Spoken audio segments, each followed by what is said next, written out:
mandatory mini camp is officially over. And in my opinion, I think Eagle fans, man, we have some real questions, that we have to answer tonight. And look, the defense dominated the offense. We heard that. Jalen Hurts, he shut down the ESPN narrative. Andy Dalton, he keeps taking QB2 reps. Jalen Carter, he skipped drills. And this new Sean Mannion offense is getting his first real test, right? So tonight, man, we're going to be talking birds. We want to hear from the chat as usual. And, we figuring out what's real and what's overreaction, right? So let's go ahead and talk some birds. I got my dog Quezzy here. How you doing, my dog? Yo, what's good, bro? I'm doing all right. How you doing? Good, man. Can't complain, man. How you feeling about this mandatory mini camp? Hey, man, I'm liking what I'm seeing, bro. Everybody seems to be locked in. Jalen Hurts seems to be motivated. They moved on, from AJ. Hey, it's time to get it, man. Like what? We got like a month before training camp comes, so hey, let's Yep, get it. absolutely, man.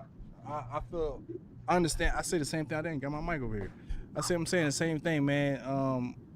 This defense, man, it's real, right? It's basically it's real. Like they dominated all spring.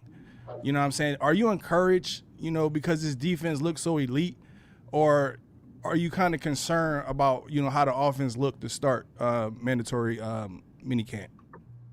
I'm not concerned at all because this is a new offense, so and of course we've been on the Vic Fangio scheme for the last 3 years, so the defense molded in the right direction. So that's not a knock to the offense. The offense trying to figure out what they're trying to do this year. So but I did see what Jalen Hunt said. He said that he said this offense will be dangerous. So I just take it as it's just growing pains, and iron sharp as iron. So we'll see, but I'm not worried at all.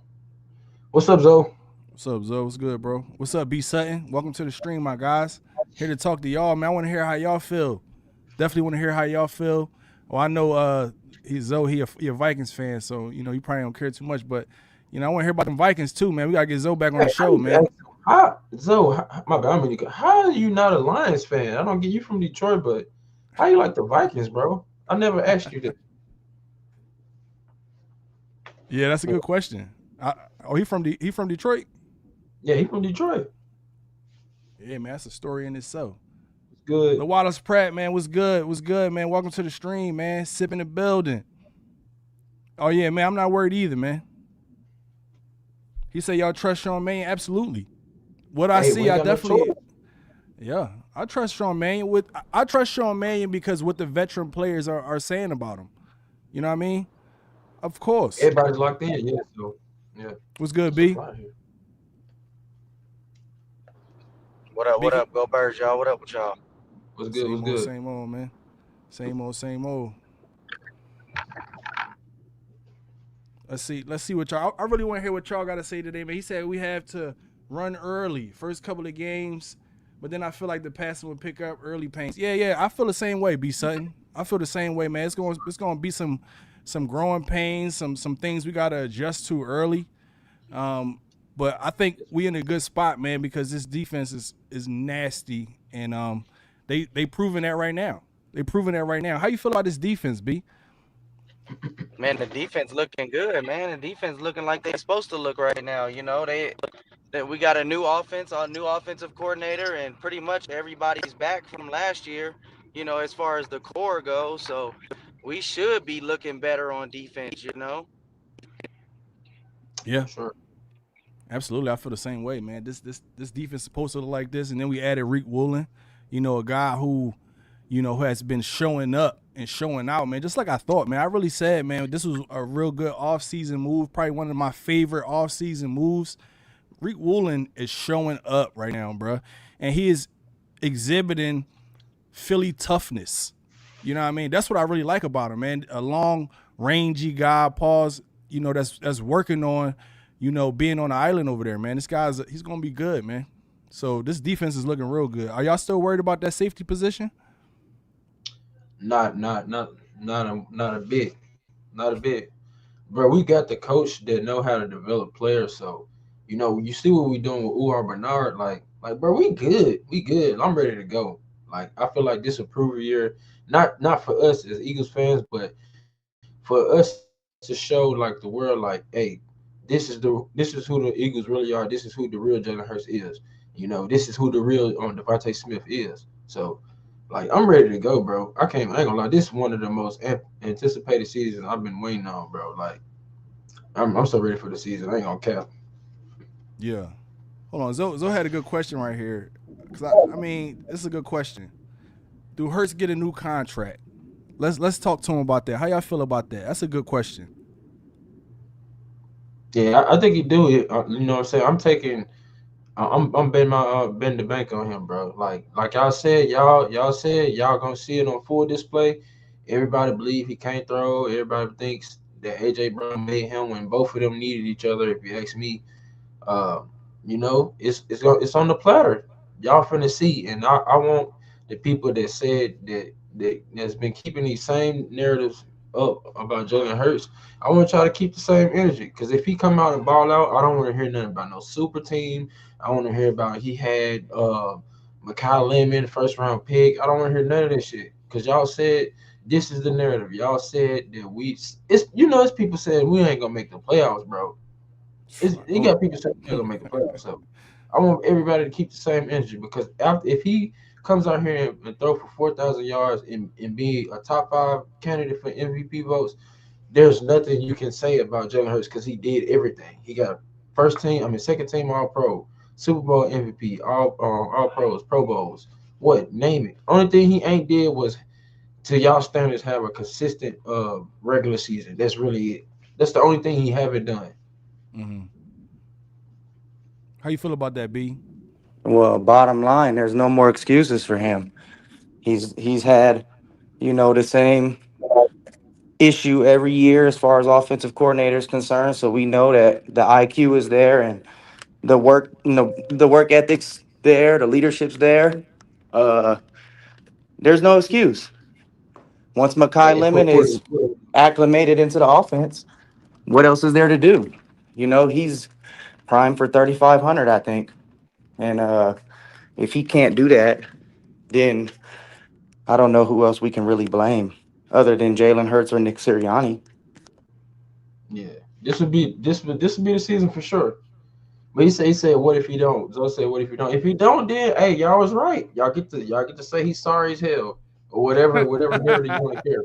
But if y'all be wrong, I'm look, if he end up getting Super Bowl MVP, I mean regular season MVP and Super Bowl, I'm not saying that he will, but I'm saying if he somehow do it, I'm sorry, y'all never, on God, y'all gonna hate me. On my life, I'm putting him over Mahomes. I don't give a fuck.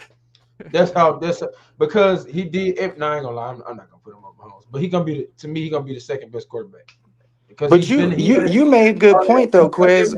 On one of your videos, you made a good point, Quez. Dude, really, if you look at Jalen Hurts' career, bro got 2 Super Bowl rings and 2 MVPs. If James Bradbury don't drop the ball, I yes, mean and then that's ultimately what it boils down to is we won that game. look, And B, I don't want to cut y'all, bro. The man was playing so fucking good in the first Super Bowl, bro. They took the pass, bro. That sideline pass to Devontae Smith. That's a fucking that's in zone, bro. That's in bounds, bro. They took Mm-hmm. that play away from us before the half. We would have scored again right there, Facts. and then That's we a went into fact. halftime with the league still. Like, come on, bro. The man was playing so good. And then even I remember after that, bro. I remember after that Super Bowl, people was like, bro, Jalen Hurts arrived. And then when 2024 came, they went back and and did what they did, because he ain't passing the ball. But you seen it on display. It just he don't care to do it like that. But I mean, it is what it is. No, I agree, man.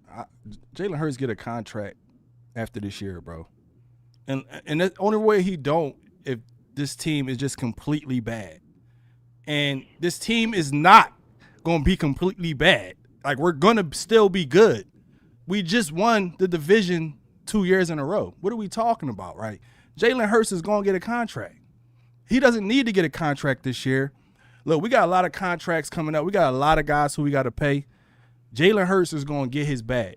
Jalen Hurts is a guy who's team first. He's team first. So he's going to be willing to take any type of contract that keeps the players around him, that makes him win championships. Jalen Hurts is about winning chips. He's not about being greedy. That's the type of mentality that we have on this roster. That's the type of pedigree that we have on this roster. We have guys like Jalen Hurts. We have guys like Devontae Smith. We have guys like Jalen Hurts, who said in his press conference that he never had a multi-year continuity in one offense his entire career. You know what I'm saying? How much has that impacted his development? So how could we not even look at that right there and put that into context? Like that really drives me when y'all ask me these type of questions. Does Jalen Hurts get a contract? Of course he get a contract. Come on, Zoe. Hey, I just not only is he getting a ahead. contract, he's getting a contract soon because he's entering his 4th season of his 5th year. So that contract right there is finna be up soon, which means with the Jalen Carter deal, with the Quinyon Mitchell deal, with the Cooper DeJean deal looming, Jalen Hurts is primed for a splash move to be coming across our screen here in the next couple months, I think, because they're gonna have to restructure him and pay that man at least $350 million. Period. Jalen Hurts. So that's gotta happen soon. Zoe, this different though, bro. I ain't gonna lie. Like from last year, you can just tell, bro. Like, bro, it's gonna be different, bro. I'm telling you, it's not. I'm pretty sure the front office made the right decision this time, bro. It's not gonna be like essentially. Jalen Hurts is playing. He's playing for his bag right now. This is gonna set up the rest of his career, his season right here, and it's because he's in his 4th year of his contract, which is only 5 years long. So again, like everybody else gets their 4th year out of their 5-year deal, we finna see what happens. You got to play for that bag. You got to prove it to everybody, including the staff. And look, before you go, look, he really don't like you. What you said, Harder. He said, so he really don't care. Hey, but this season, he has to care. Like he has no choice but to show it. He can't play prevent this year, bro. I ain't gonna lie, he gotta be the reason. This year, the offense gotta be the reason why. Jalen Hurts gotta be the reason why the offense is good this year, because it's just too much. If he's not top 5. If he's not top 5, maybe top 10. I'm just saying. No, I'm saying he needs to be the vocal point. Like when people say, "Oh man, the offense is good," it needs to be Jalen Hurts' name first, because it's too. Yeah. At this point, it's too much smut on his name. And then if he do come out there and play like how he played last year, which wasn't bad, but I'm talking about like not just really trying to do too much. Then the narrative about say, "Oh, well, see, he only was getting those numbers because of AJ those first 2 years." So he got, bro. I ain't gonna lie. I ain't gonna lie. He can't be humble this year, bro. He gotta put his foot on their necks this year. This year, he gotta show it, bro. He got to, in my opinion. No, I agree. Completely agree, 100%. I agree with that, guys, and I feel like he will. I feel like he will, just because, I mean, he's been doubted at an all-time rate. Like, I mean, we've seen it year after year after year, where Jalen Hurts has been doubted. But, when he's doubted, that's when he performs. That's when he performs at his best, bro. So I trust that Jalen Hurts is going to go out and have a good season. Under Sean Mannion, Zoe said he don't trust Sean Mannion because he never called plays. I'm not going to sit here and say you wrong on that, right? We got to see him in action. For real. But I do trust that he's having some impact on these players. But look, we're gonna see, man. Different, bro. Like I'm gonna cut y'all. Like last year, you just knew. Like I was like, yeah, we're gonna be good with Kemba Tullo, but back in my head, I'm like, hell no, this is Nick Sirianni friend. I know some shit about to happen. I just didn't want to be negative. But this year, it just feels, the camaraderie feels different, bro. It just feels different around. It's like that weight is off their shoulders. Like AJ gone, like I don't know, bro. It just feels different to me. That's why I feel like we're gonna have a good year. I ain't gonna say we're going to the Super Bowl. But I still feel like we're gonna have a good year. Yeah, absolutely.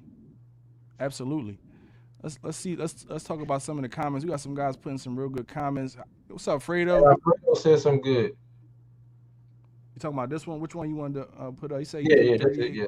and 23 with 17 turnovers. Is that? Yeah, our defense was ass that year. Yeah. Yeah, he was slinging that motherfucker. He was slinging it. Remember. Look, this was crazy, bro. Like people forget the first 10 weeks, really the 11 weeks. Him and AJ was going fucking crazy. People He forget was. like that's what I said. He had 3,800 yards, bro. Like that's not bad. I don't get how that's bad. You came 200 yards off a 4,000 yard season. How is that bad? Because you didn't throw. Facts. Okay, you had 23 touchdowns, but that's not bad, bro. That's not bad. No, it's not. The Not at country's all. got everybody. Facts. Yeah, man. This is Jalen time to I don't think show that's counting his rushing touchdowns either. Facts. facts. And that's one thing that I want to see him do more this season, bro. He got to get back to running the football, man. He have to in this scheme. In my opinion, you have to add that dynamic back to your game. You have to. So, man, I think Jalen has a good year this year, man. Just be these guys, man. It's like so much hate on Jalen Hurts is crazy. Man, it's so. Though I say he can't be, bro. This season he can't be humble. Can't be Mr. Nah. Knight. Can't be Superfly this year, bro. I want you to go in. I want him to be dark, bro. I want him to be the villain this year, bro. Like, show some, man. Show some. I know he ain't gonna show no like emotions, but like when you get on that field, bro, I want you to just slit a nigga throat. Like, come on, bro. Come with it. Come like how you came in 2022 in the first 10 weeks of 2023. Like, you can play like that, this shit over with, bro. I ain't gonna lie. If he play anywhere like 2022, I'm sorry, we probably win like 15, 14 games. If he plays to that caliber, it's over. I ain't gonna lie. With Tank Bigsby and Saquon in the backfield, especially if our offensive line is healthy, it's over. I ain't gonna count. It's over if our offensive line healthy. No, I agree with that, Quez. That's a great point. We gonna go as this offensive line go, bro. Like this offensive line is on fire, bruh. It's nobody that's gonna stop Saquon. So we have to, especially in this scheme right now, or Tank Bigsby. Like I think Tank Bigsby has a really good year this year in this scheme. We low key got the Sonic and Knuckles. It's just the off brand. I guess you could say off brand, but I'm telling you, bro, Tank Bigsby a lot better than what people think. We wasn't using him last year, bro. We wasn't using him. No, we didn't use him enough, bro. I mean, he had like 68 carries last year, bro. But he was averaging like 5.8 yards a carry. Something like that, bro. This what was the Giants game? That man had like 5 carries, had 100 yards. Oh God, remember the Giants game? It was the second one. Yeah. It's crazy. Man had like 6 carries for like 100 yards. I was like, he hungry. Every time he get the ball, when he get a first down, he just turn up. He flexing all that. Like, come on, we need that. That's what we need on the team. Like, why would you not feed a person like that? Absolutely. But look, talking about the run game, right? Because I think it's going to be major. How drastic will life be without Jeff Stoutland this season? How do y'all feel that the run game respond with the new run game? I mean, with the offensive line coach. What's his name? Chris Cooper. Yeah, you go ahead, B.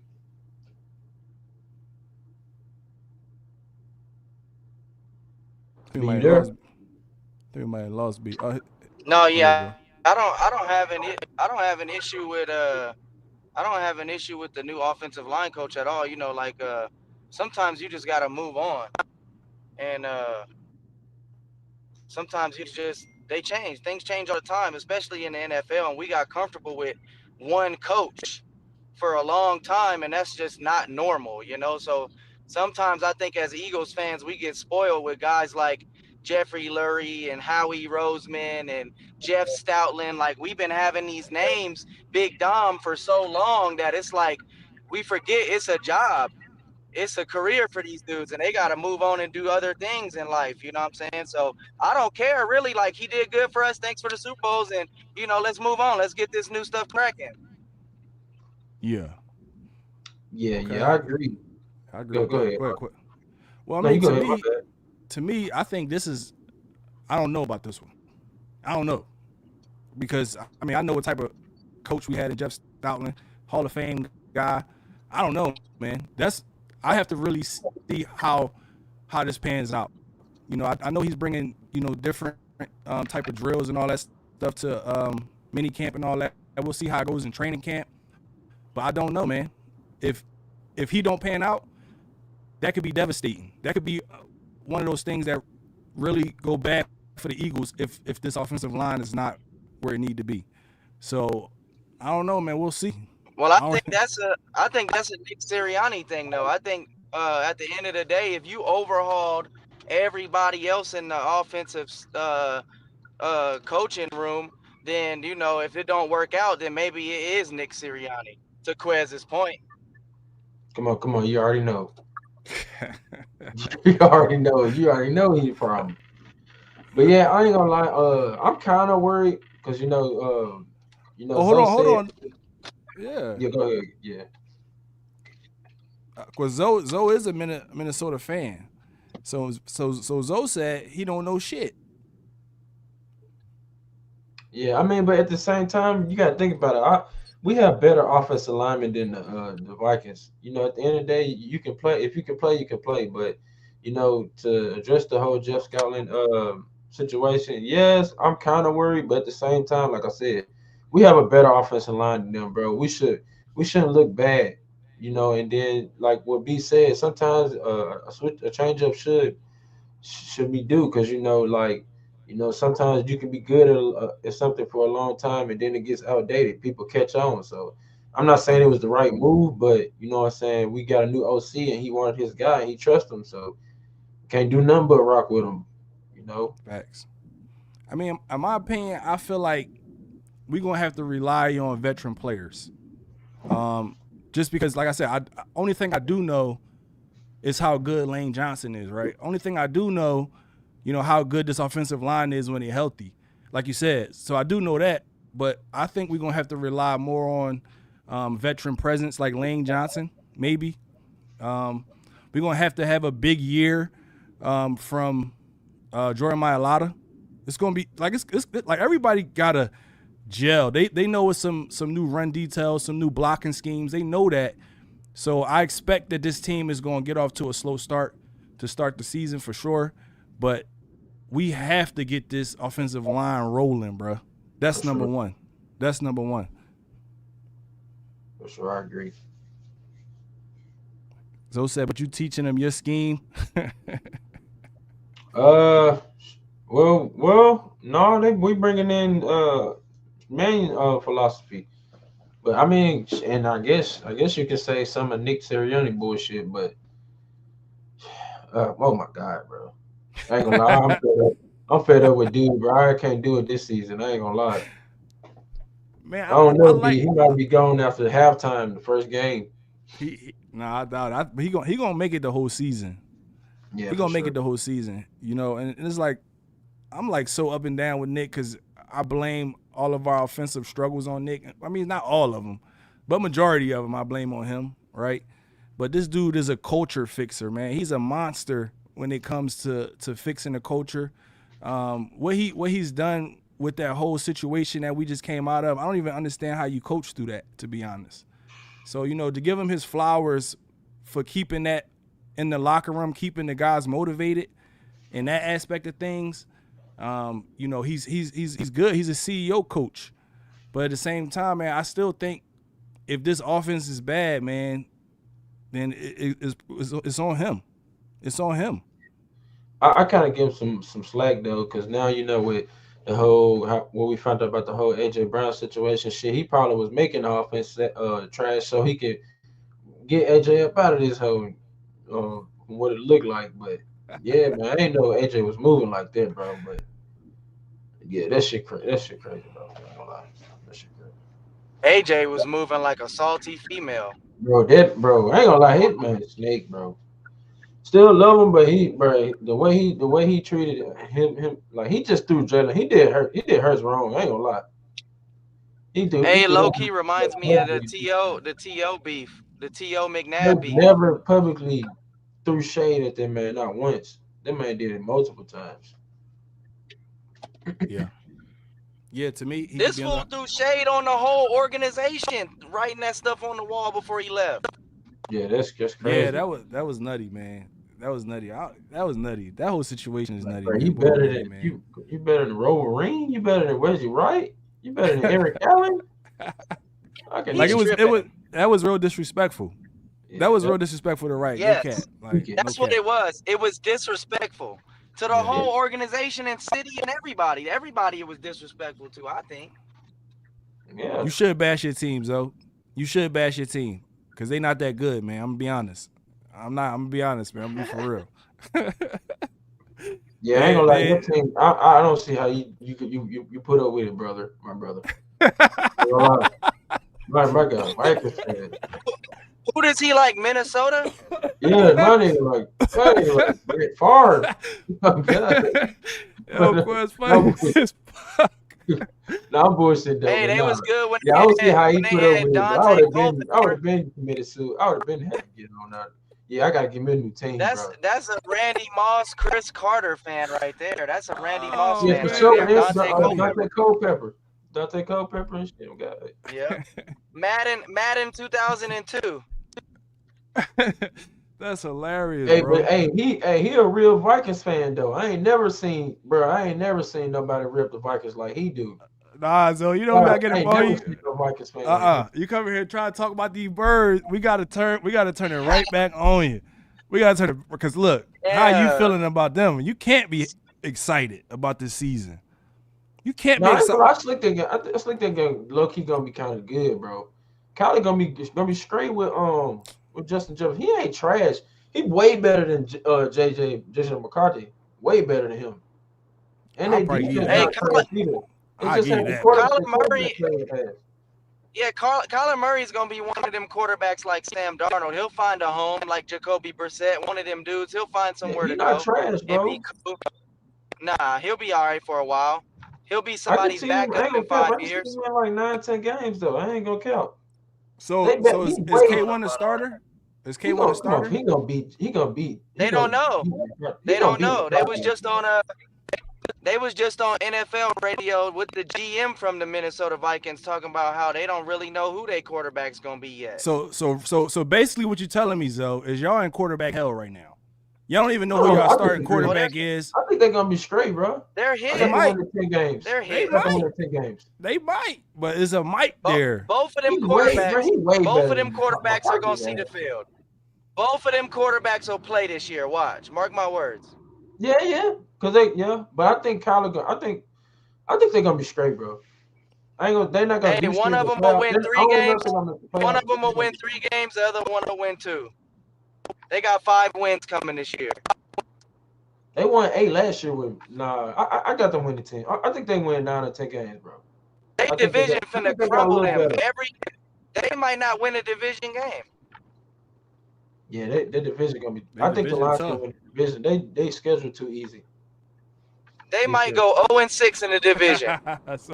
Yeah, guys, we're talking. You tweaking hard now. Yeah, you tweaking. You sound crazy. Yeah, he tweaking. Yeah, I got them winning 9 or 10 games. 9 or 10 games, bro. 9 is a lot. 9 games is a lot. They won 8, bro. They won 8-8 with JJ McCarthy, bro. Kyler Murray is better than McCarthy, bro. He can throw the ball. He just has been sorry as hell with the Cardinals the last few years, but come on, bro. It's the Cardinals. Come on, he had a good receiver over there too. Bro, we don't even know who they running back is. He had plenty good receivers, so it's not like he never had receivers, bro. He always had receivers. Hey, he said remove B. He said remove him. Nah, man, be my guy. Hey, what was our division record, though? He said they damn near swept the division last year. Damn.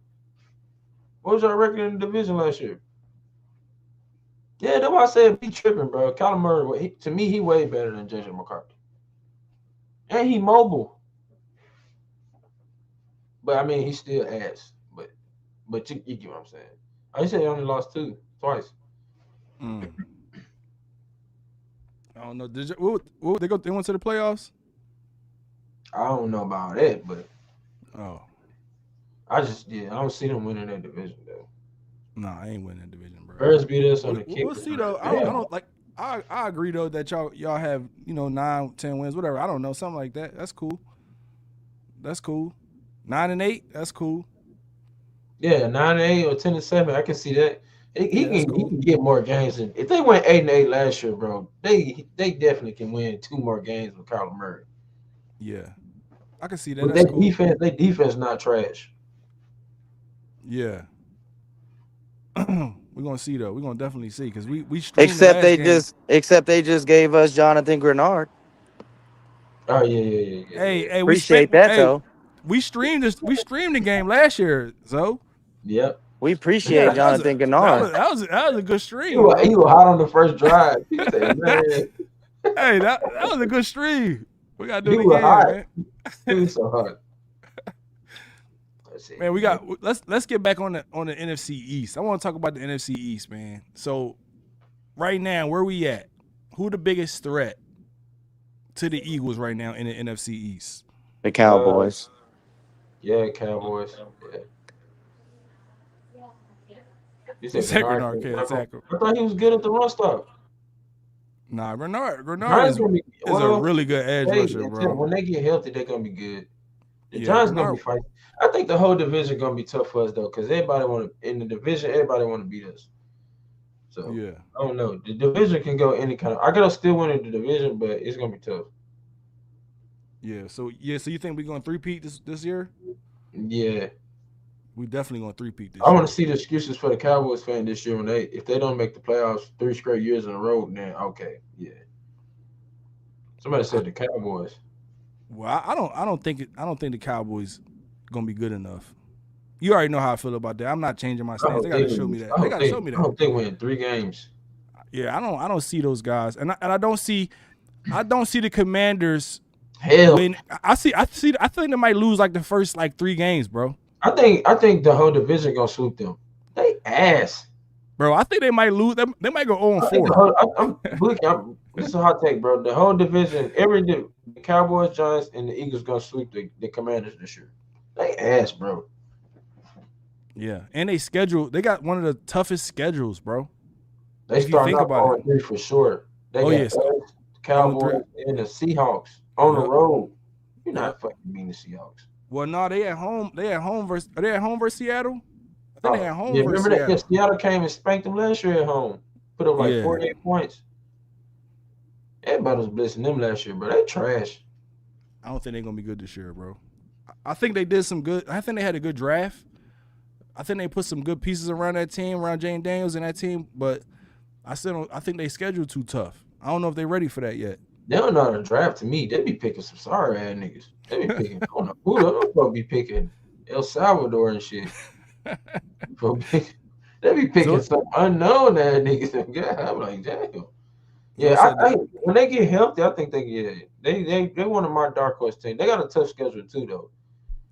But I think our division gonna be tough, like competitive as hell this year.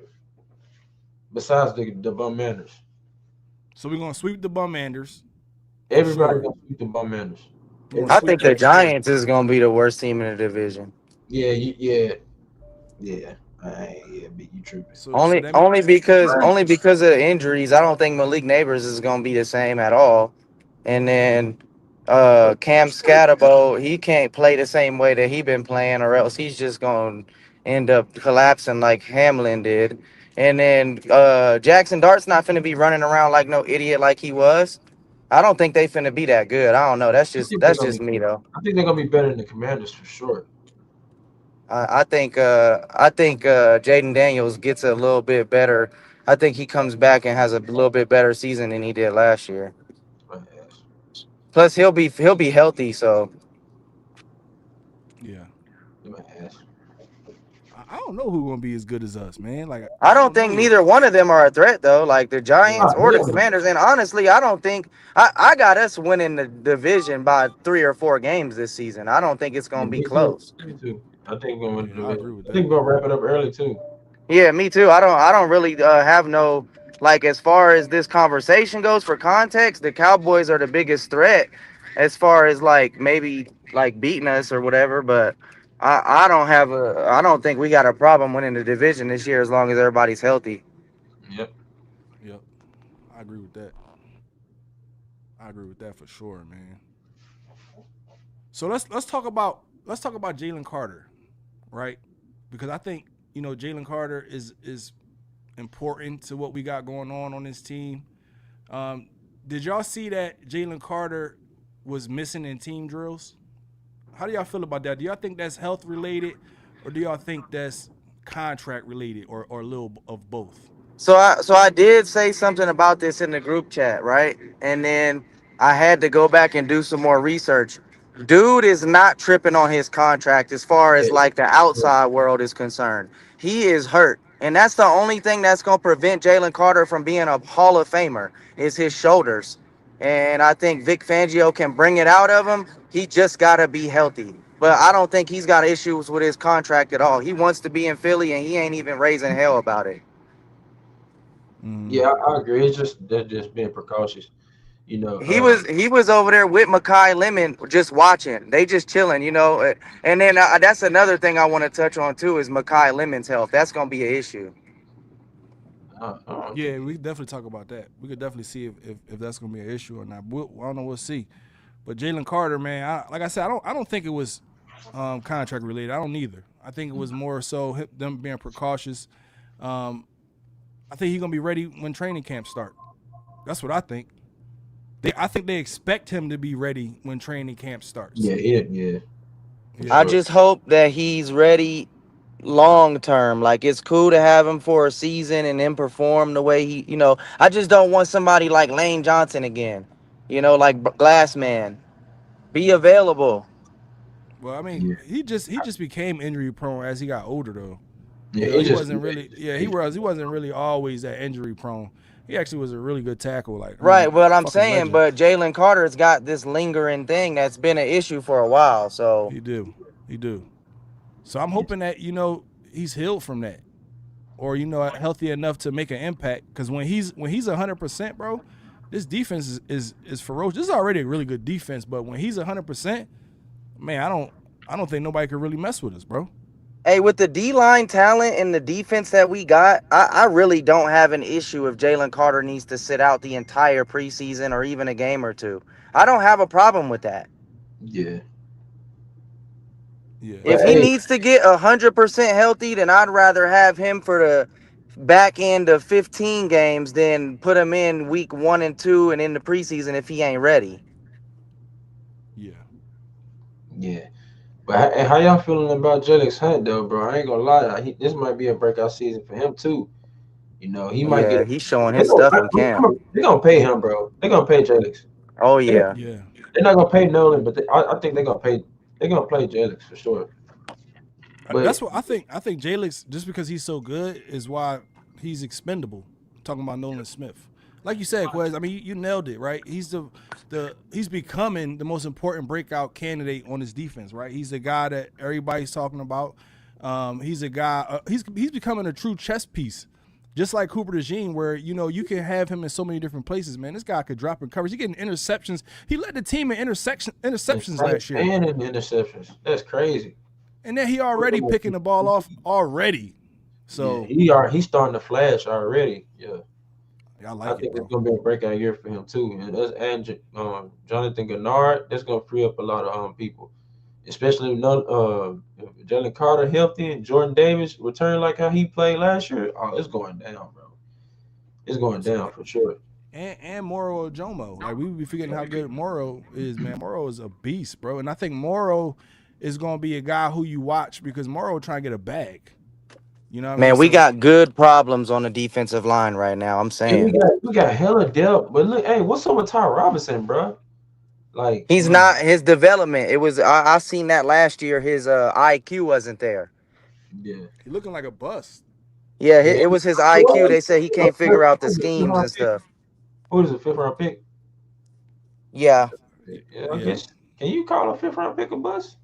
Maybe, I nah. don't know. You probably can, but goddamn, like, I bro, just say under it You was can so 10. call much. you can call a 400-pound beast a bust though. Like no, like Paul's like you looking at him physically and you go, well, dang, why couldn't you make it? Like what's up? Yeah. But it was so much hype on this dude coming out of college. He's so good, he's so good. Like, and we've seen nothing Yeah, on Robinson. they were talking about Byron Young too. They were talking about he getting after the OTAs. He got a lot of tick last year. He had a couple. I think he had like 2 sacks or some shit last year. Byron Young, he was Yeah. decent. Byron Young he looking better than him. Oh, here go your boy Eagles some under the shit. helmet. Yeah, whatever, bro. Please, please. Gotta come in here talking that Well, no, he nonsense. gotta come in here and troll. I'm telling you, that's cool. Do you, man? Get it in, cause we know your team. We know what's up. We know who is your Make team sure you again. like the live stream, share the live stream too. Who is this team again? The What happened? What Raiders. did he say? Show me the comment. He said Or the Eagles is the trash. same one that I was arguing last Oh time. man, yeah, that must be a Cowboys fan. Come on, man, share the live stream. You get free promotion. They glad, dude. For real. No, I'm just like, but yeah, bro. Hey, it's going down, bro. I can't wait. I cannot wait. I Yeah. can't wait, bro. So I know you wanted to talk about McKee Lemon. Let's talk about him, man. I mean, how do you feel about McKee Lemon? Do you think that he's going to have a good training camp? Because I expect him to be ready. Do you think that he's going to have an impact on his team? How many yards do you think he has this season? I'd say between 700 and 800, or 600 to 800. That'll be a successful season for him. 600 to 800 yards, and probably like 4 touchdowns. Yeah. I don't know. I my thing with Makai Lemon is reps right now. He's not getting any reps. He He's just watching. The offense is getting put together here soon, and our wide receiver two right now ain't been there. So I mean, I think that's crucial. But if he man, can get implemented, I hey, think oh, I think bro has 1,200 yards. I got Damn. him winning rookie of the year. damn, you think he get 1,200? Yeah, hear me out. I ain't Predicated gonna on lie, the we fact probably gonna that get bro if he get that. predicated on the fact that we gonna have a healthy team and we gonna be ready to go week one, all cylinders, go right. Jalen Hurts prove it season. They gonna make him throw the ball to Makai Lemon. Yeah, The defense is gonna key on Smitty. Dallas Goddard is going to have his one-on-one opportunities to be a safety valve and teach Eli Stowers, and our run game will be fine. But we got to have another option, and that's going to be Makai Lemon, period.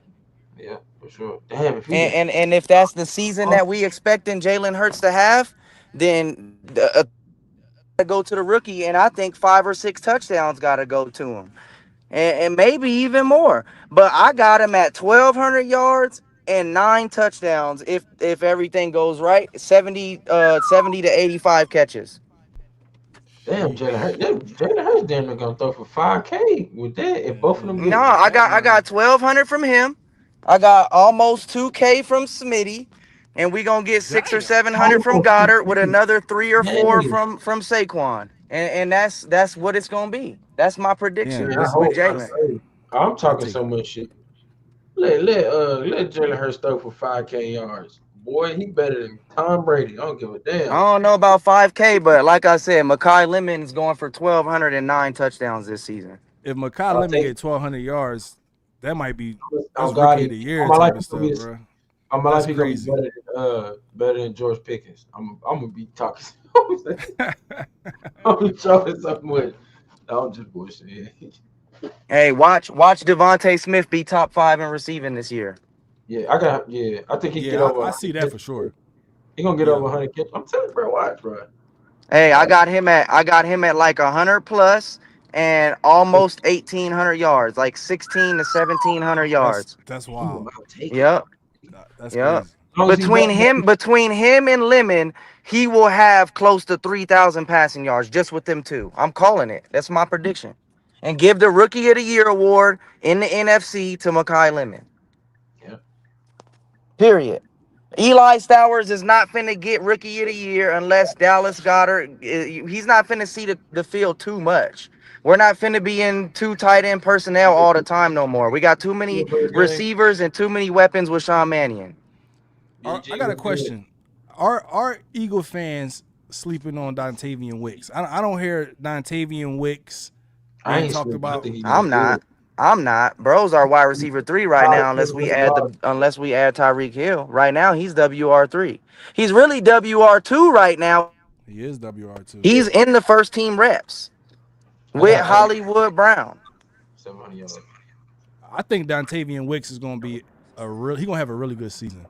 He going to have a really good season just because he knows this scheme. I think that he's going to be a guy who benefits from this scheme, and I think that Dallas Goedert is going to be a guy who benefits from this scheme. I think that while we playing around with it, I think that Dallas Goedert will probably be Jalen Hurts' probably second target. Yeah. That's what I think, because if you already look at how they talking, this scheme frees up tight ends at a rapid rate. It just frees them up. It gives them more touches. It's designed to get these guys more touches. If you look at the Tucker Crafts, right? If you look at the George Kittles, guys like that, who's already in this type of scheme, they already run these offenses. They really rely on these tight ends heavy. So I think that it's going to be a lot of Dallas Goedert. I think it's going to be a lot of Dontavian Wicks, and I think it's going to be a 1,300 yard for Devontae Smith. 1,300, maybe 10 touchdowns. Some out around there. Be better than AJ. As long as he better, his numbers better than AJ. I'm happy. Yeah, that's cool. Hey, Smitty goes all pro this year, man. We got an all pro receiver and a rookie wide receiver, rookie of the year. I'm calling it, man. You got Devontae Smith.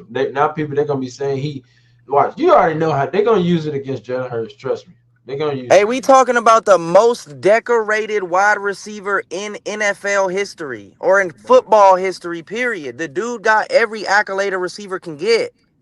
Yep. Talk about it. Goedert. Now he gets an opportunity to just prove it. He been the most humble dude on the team. We talk about how Jalen Hurts got humility. He's learning from Smitty. Smitty ain't said nothing. Facts. Ever. Facts. That fool's finna ball out of control because he earned it. Facts. Yep, I agree with that. He earned that, man, and he's putting in the work quietly right now on the sidelines. You got dudes talking about, oh, who gonna cover you? The boy from the Commanders talking about who you finna burn, and he's looking at him like, bro, I'm Smitty, bro. What you mean? Like, but he don't even gotta say it. Everybody knows what that fool can do. They just don't want to give him his props because he's little. And I've been guilty of that too, because I'm just a scared Birds fan who don't want my boy to get hurt. But the facts is he's reliable. He's out there, and the boy he's nasty paws. He is, man. I had a Chiefs fan tell me what was it, like 2 days ago that he said Smitty not a number one wide receiver. He told me we weren't making the playoffs. I said, okay, but your team. Bro, if Smitty goes to the Chiefs right now, he's wide receiver 1 for Patrick Mahomes. Facts. Tell that to the Chiefs fans. Tell that to all Chiefs fans. He comes to your team right now to the Chiefs, and he's wide receiver 1, period. But what that tell me is, not only, does he have humility, he's one of the most unappreciated and disrespected wide receivers in the National Football League. Right? Absolutely. And I've been saying it all, since the AJ Brown era, that Smitty is one of them, bro. Smitty is a wide receiver 1, and he been a wide receiver 1 in his offense, bro. Now you about to see a Devontae Smith that gets the volume. That's gonna be scary, bro. He about to get 14 targets a game, 15 targets a game. Right, bro. What I'm relying on is Smitty's ability to draw double teams later on in the season. That's what's gonna hurt him. Yeah, when teams start scheming against Smitty, as if they're scheming against Jamar Chase or a Justin Jefferson or a Puka Nacua, Amon Ra, like he's finna be up there with them names. Yeah, I agree. I agree with that because Smitty is a dog. But let's get on to some more guys in a wide receiver room, man. Elijah Moore, right? He was reportedly the best receiver at practice. Is he becoming the most underrated player on his roster? Hey, I agree. I believe so, bro. I look, we need all the help we can get. Shit. If everybody seem to be hungry, bro. I don't know, but I got a feeling, bro. I don't know. I don't want to say we're going to the Super Bowl, but I don't know. I just got a good feeling, bro. I have a good feeling about the season. But yeah, Elijah Moore, he out there doing his thing, though, bro. It's just that's what we need, because we technically on paper we did get worse according to society, but I disagree. I think we got better. We think got we some got of the deeper. best problems, man. We got some of the best. Yeah, yeah. You go ahead, Hodam. You finna talk about it. Go. Yep. No, I just gonna say I think we got deeper in as a wide receiver room. I don't like from a 1A 1B type of deal, maybe not, but when it comes to depth and rotation, and having guys that's ready to make plays when other guys may go down, I think we've grown there. When have we had a receiving room where we had Devontae Smith? Now we got Makai Lemon. People really sleeping on Makai Lemon, bro. Like Makai Lemon is a real problem out here. Like if you've been watching him in those, I've been watching him since he played out here in Cali in those what's that OT7 leagues or whatever. Like bro, really been balling for a really long time. And then he's been out here in California. He got a name out here. He has a name out here, bro. He's really that good. And then you got Hollywood Brown, who got super speed out there, and now Elijah Moore, who's been the best receiver in camp. Like, so this wide receiver room is deep, bro. Howie Roseman has been planning this all offseason. Like this has been in the works, and he's done a great job. We're gonna look back at the moves that Howie Roseman made this offseason, and when we put it in the context of going from a clear wide receiver one, getting rid of him, and then moving to a wide receiver core like this, bro, it's gonna be official. It's gonna be official, bro. You hear B Moss? No, yeah, I'm here. I had lost sound. Yeah. Bergang said his route runs superb, can't double team, clean routes. Yeah, facts. He's a true technician. Smitty is a true technician when it comes to route running. Have a good day.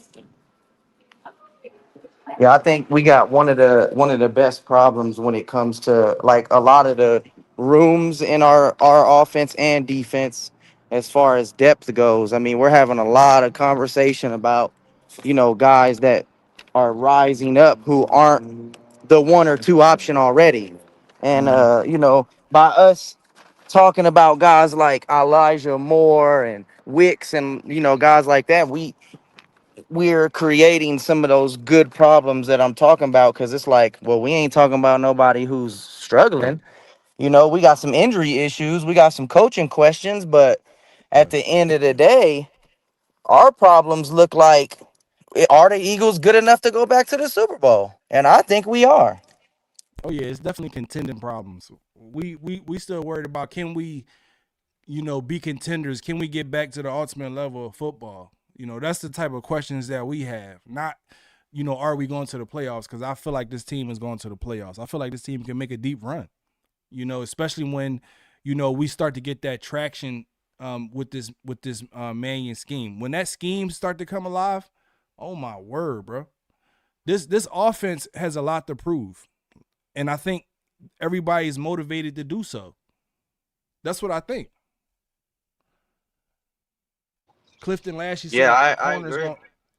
Our corner's going to be a problem.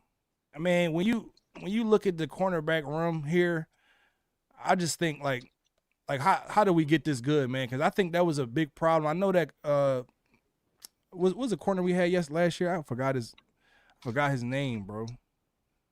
No, I don't think he was asking a question. I think he was making a statement like our corners are going to be an issue for other teams.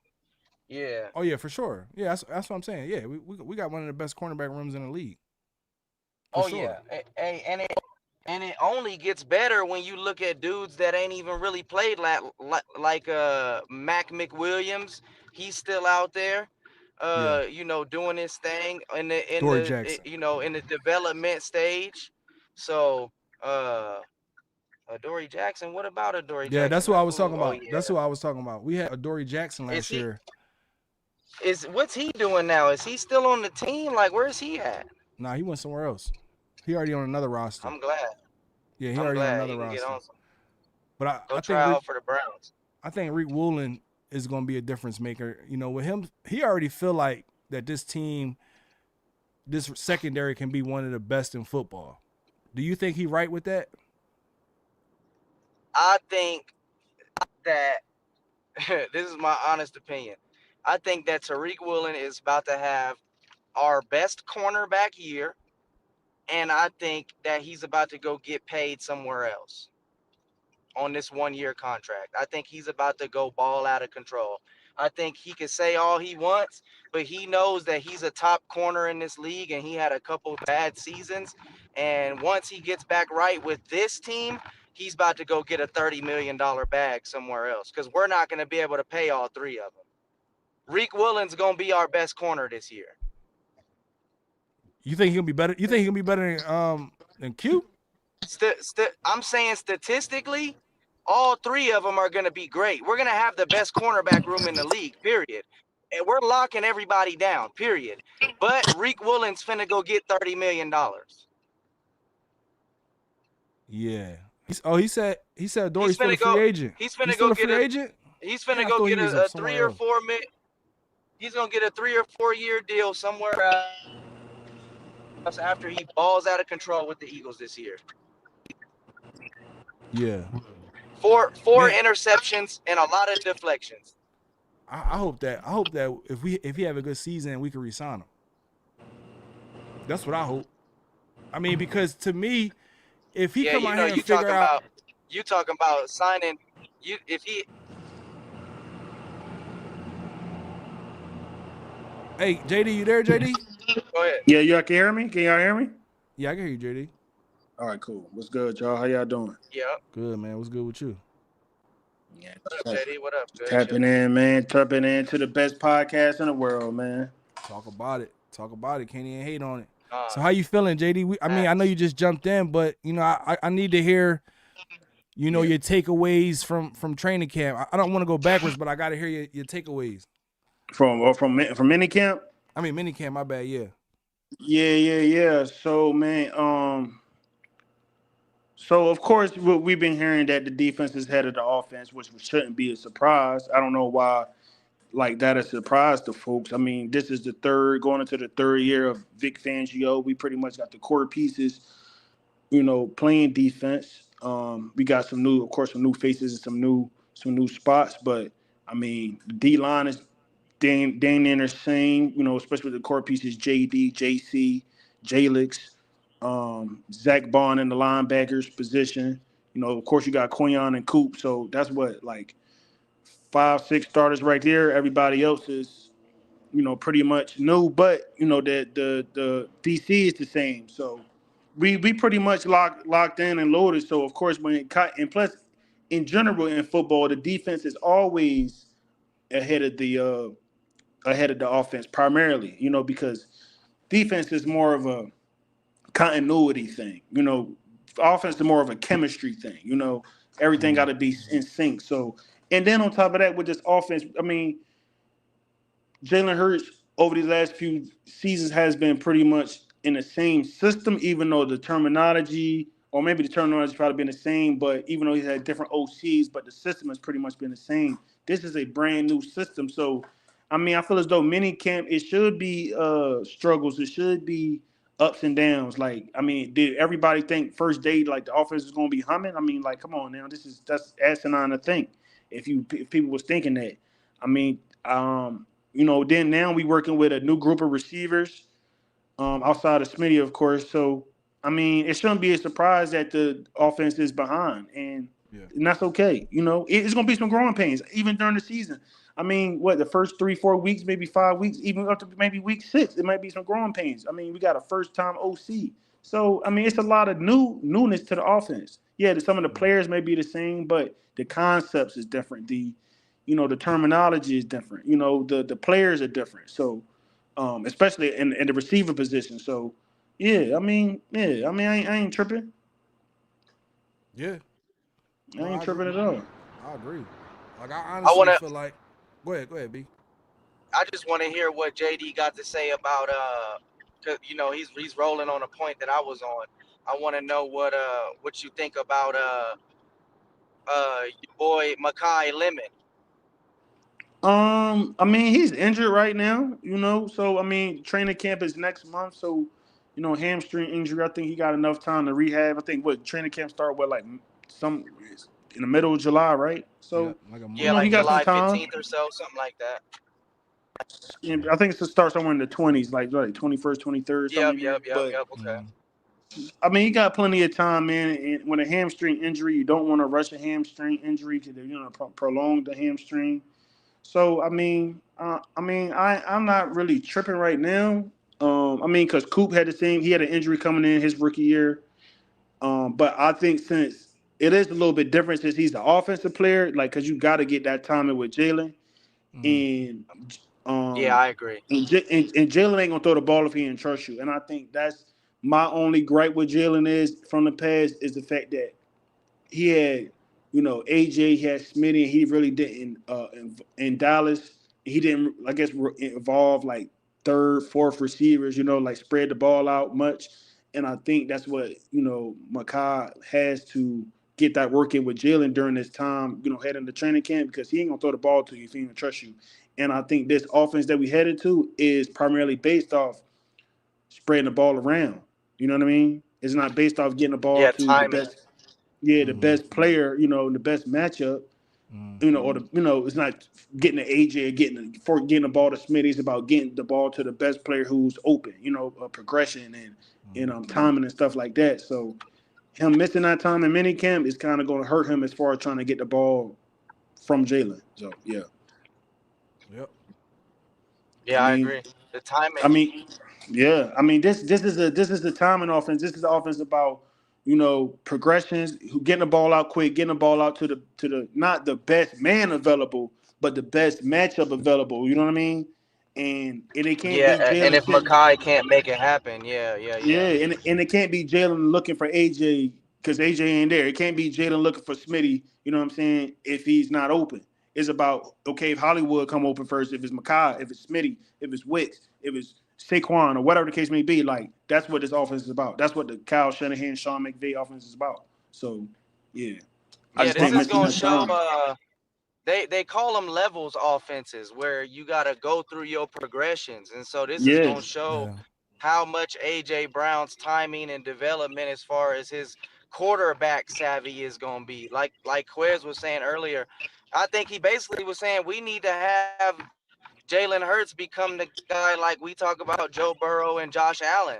We done talking about Saquon Barkley and AJ Brown being the number ones. It's got to be Jalen Hurts' time to take that title. yeah. I mean, my thing is this though. I mean, so many. I was just thinking about this earlier. I've been thinking about this for the past couple of days. So many people is caught up in how they want it to look instead of like how it looks. It's like they want Jalen to play a certain way because they wanted to look a certain way. They did. He does what needs to be done, and I think that's the problem. Like a lot of people don't like it, and that's why people can't fathom the thought why he's in top 5 conversations or top 10 conversations. Because they can't. They it's not aesthetically to how they want it to be. Mm. And I guess right now we in a league where I guess, which I think is sad, where people don't even care about winning no more. People care about being entertained, and it's not about winning. So, but I think he can, and I know he can do it because I think his time, and I know this college days, but I think his time in Oklahoma showed that he can do it because he had them type of receivers. I mean, because he had CeeDee Lamb on the team, but he came from a system under Lincoln Riley to where you had to get the ball out. You know what I'm saying? And he performed under those circumstances, and I think that I think this time around he's gonna have to show that because, like I said, you don't have no AJ Brown out there, Smitty and the Temptations. So They that's call how. them all type of names, bro. Yeah, But Smitty and the Temptations is a good one.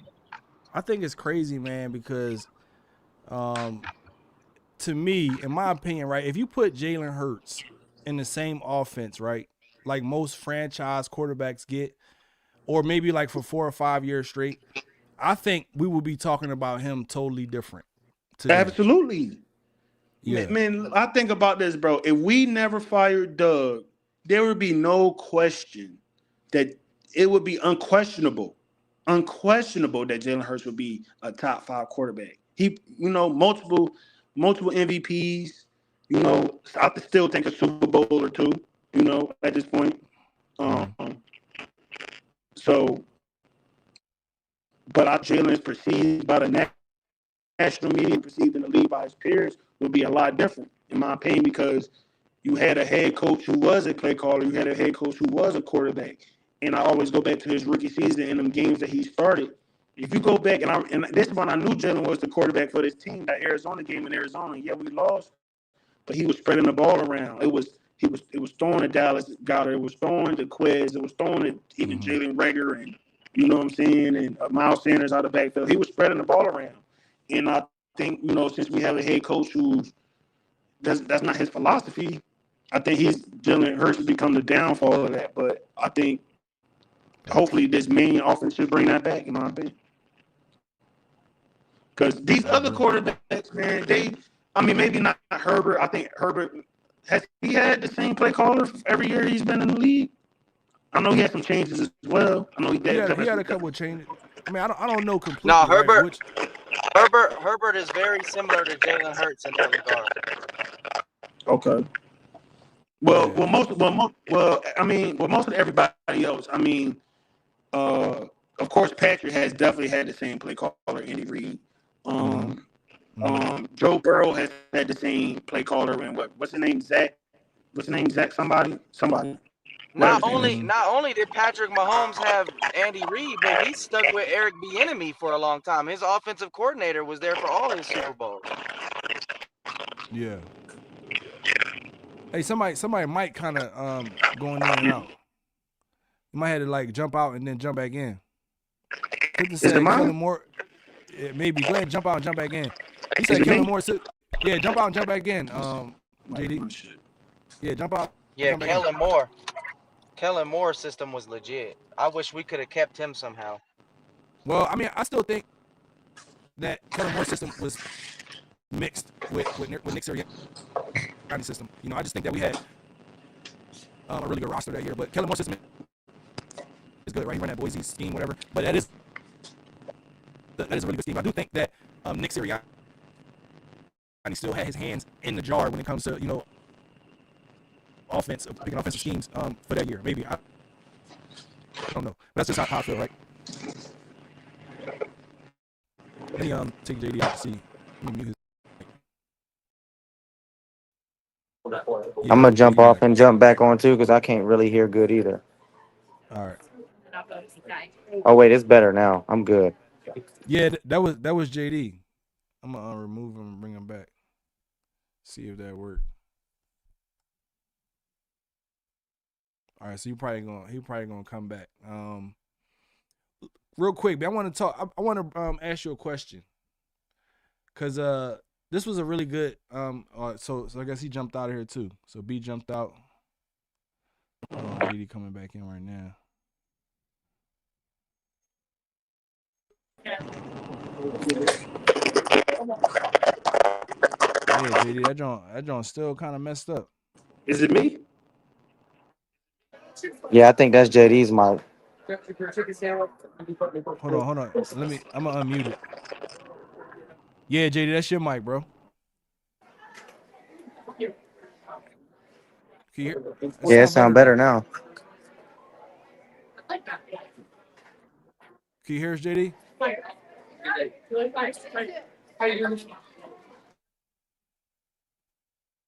I think he trying to get his mic together. Can you hear us, JD? JD, can you hear us? JD and he in Poppies. He in Poppies right now. I already know what he doing, man. I bet you he in Poppies right now. Let's see where he at.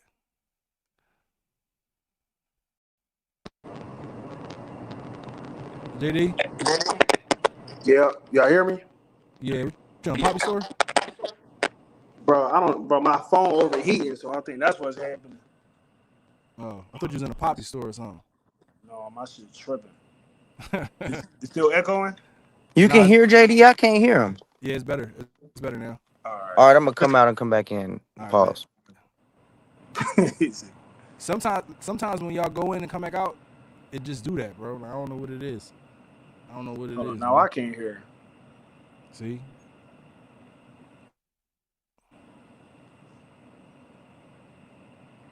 Can everybody hear? All right, I can hear you now. Yeah. Can you hear me? It's good. Yeah, we're back. I gotta take my phone off to charge it, let it cool down. All right.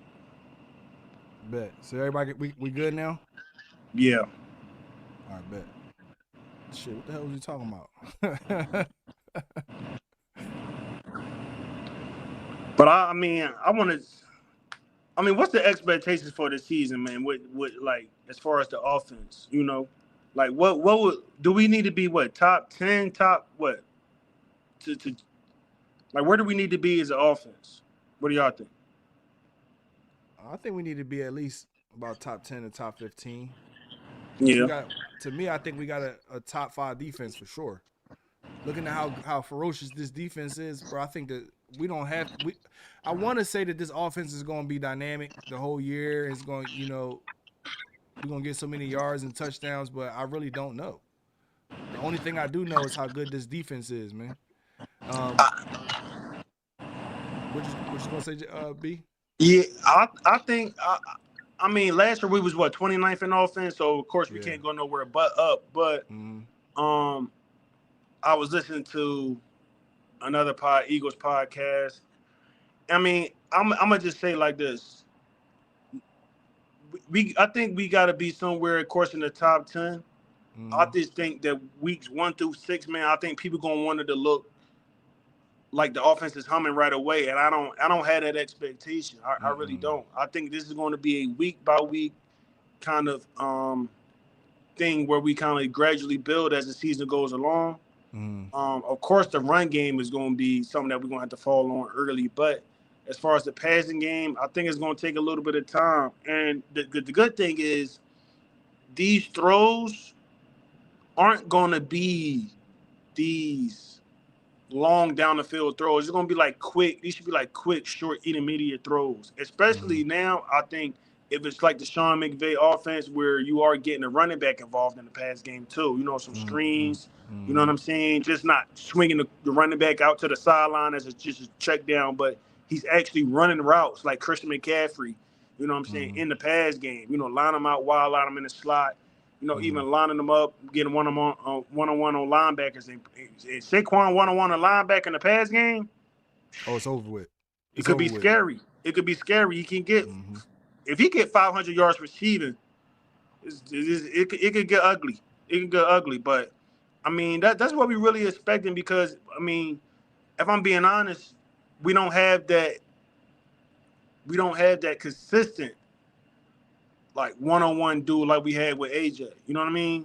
Right. I mean, because people talking about, and I'm just being honest, from an offensive standpoint, yeah, we took a step back losing AJ. That's just what it is from a physical standpoint on the field because people crying and all this stuff, he wasn't getting a ball, which is very false. But his presence alone dictated coverages and dictated one-on-one matchups, you know? And since you don't have that fear, because if I'm a defensive player, I'm not fearing the wide receivers we have as far as that type of presence. You know what I'm saying? Yeah, I'm fear Smitty. You know what I'm saying? But he don't give me the same fear that AJ would as far as that big body presence. So, I just think that this offense it's going to take a while for it to look to look right, in my opinion. So do you see Devontae Smith needing to be doubled? No. And plus, I don't even think that the offense is going to put him in a position to be doubled because he's going to be lined up all over the place. So I don't think how would you double him, you know? Because he would be in the slot. He's going to be on the outside. He's going to create certain. You got to think about this is about scheme and schematics. It's not about talent anymore, or heavy talent as it was in the past. So like if it was like if we go into the old offense, then yeah, that would probably be a thing. But since it's more about schematics, it's going to be okay. How can we get Smitty the ball in open space? You know, so it's going to be about creating mismatches. So, I mean, if he is double, okay, you got Hollywood going to take the top off. You know, so maybe Elijah Moore. Moore's been getting a lot of praise. Yeah, a lot of praise, man. Saying he's looking like the best receiver. We spoke about that earlier. He like the best receiver in camp right now. You know? Well, that's good then. Yeah. So we'll see how that goes, man. But to me, I think this offense is going to be giving Jalen Hurts answers pre-snap.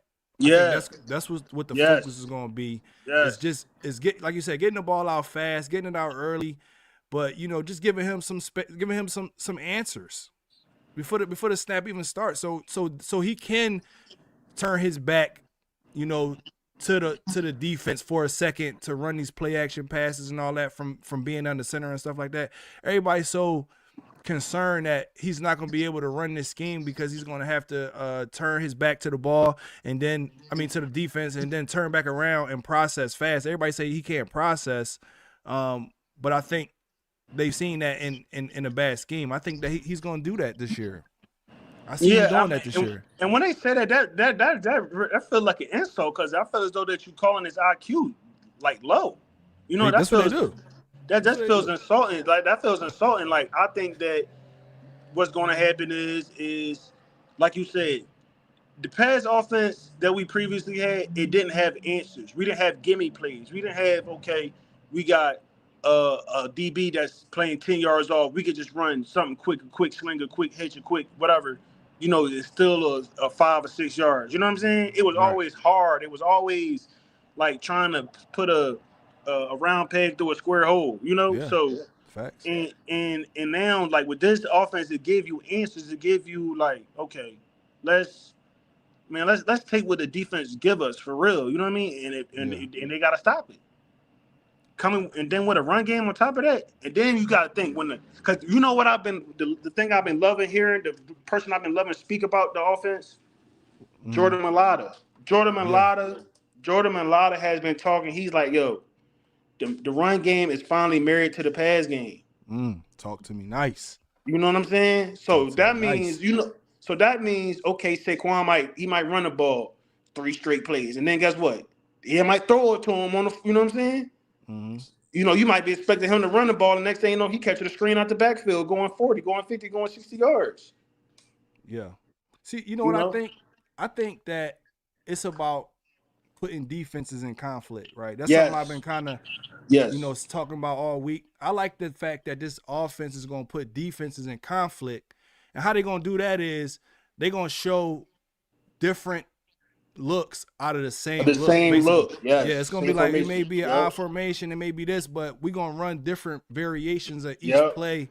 It's gonna be different motions that we see that's gonna allow us to get answers early, right? That's what I think, right? And it's gonna create leverage too, like with the motions, like how Kansas City use motion, especially when you got a receiver like Hollywood with that type of speed, where you can run him across the formation.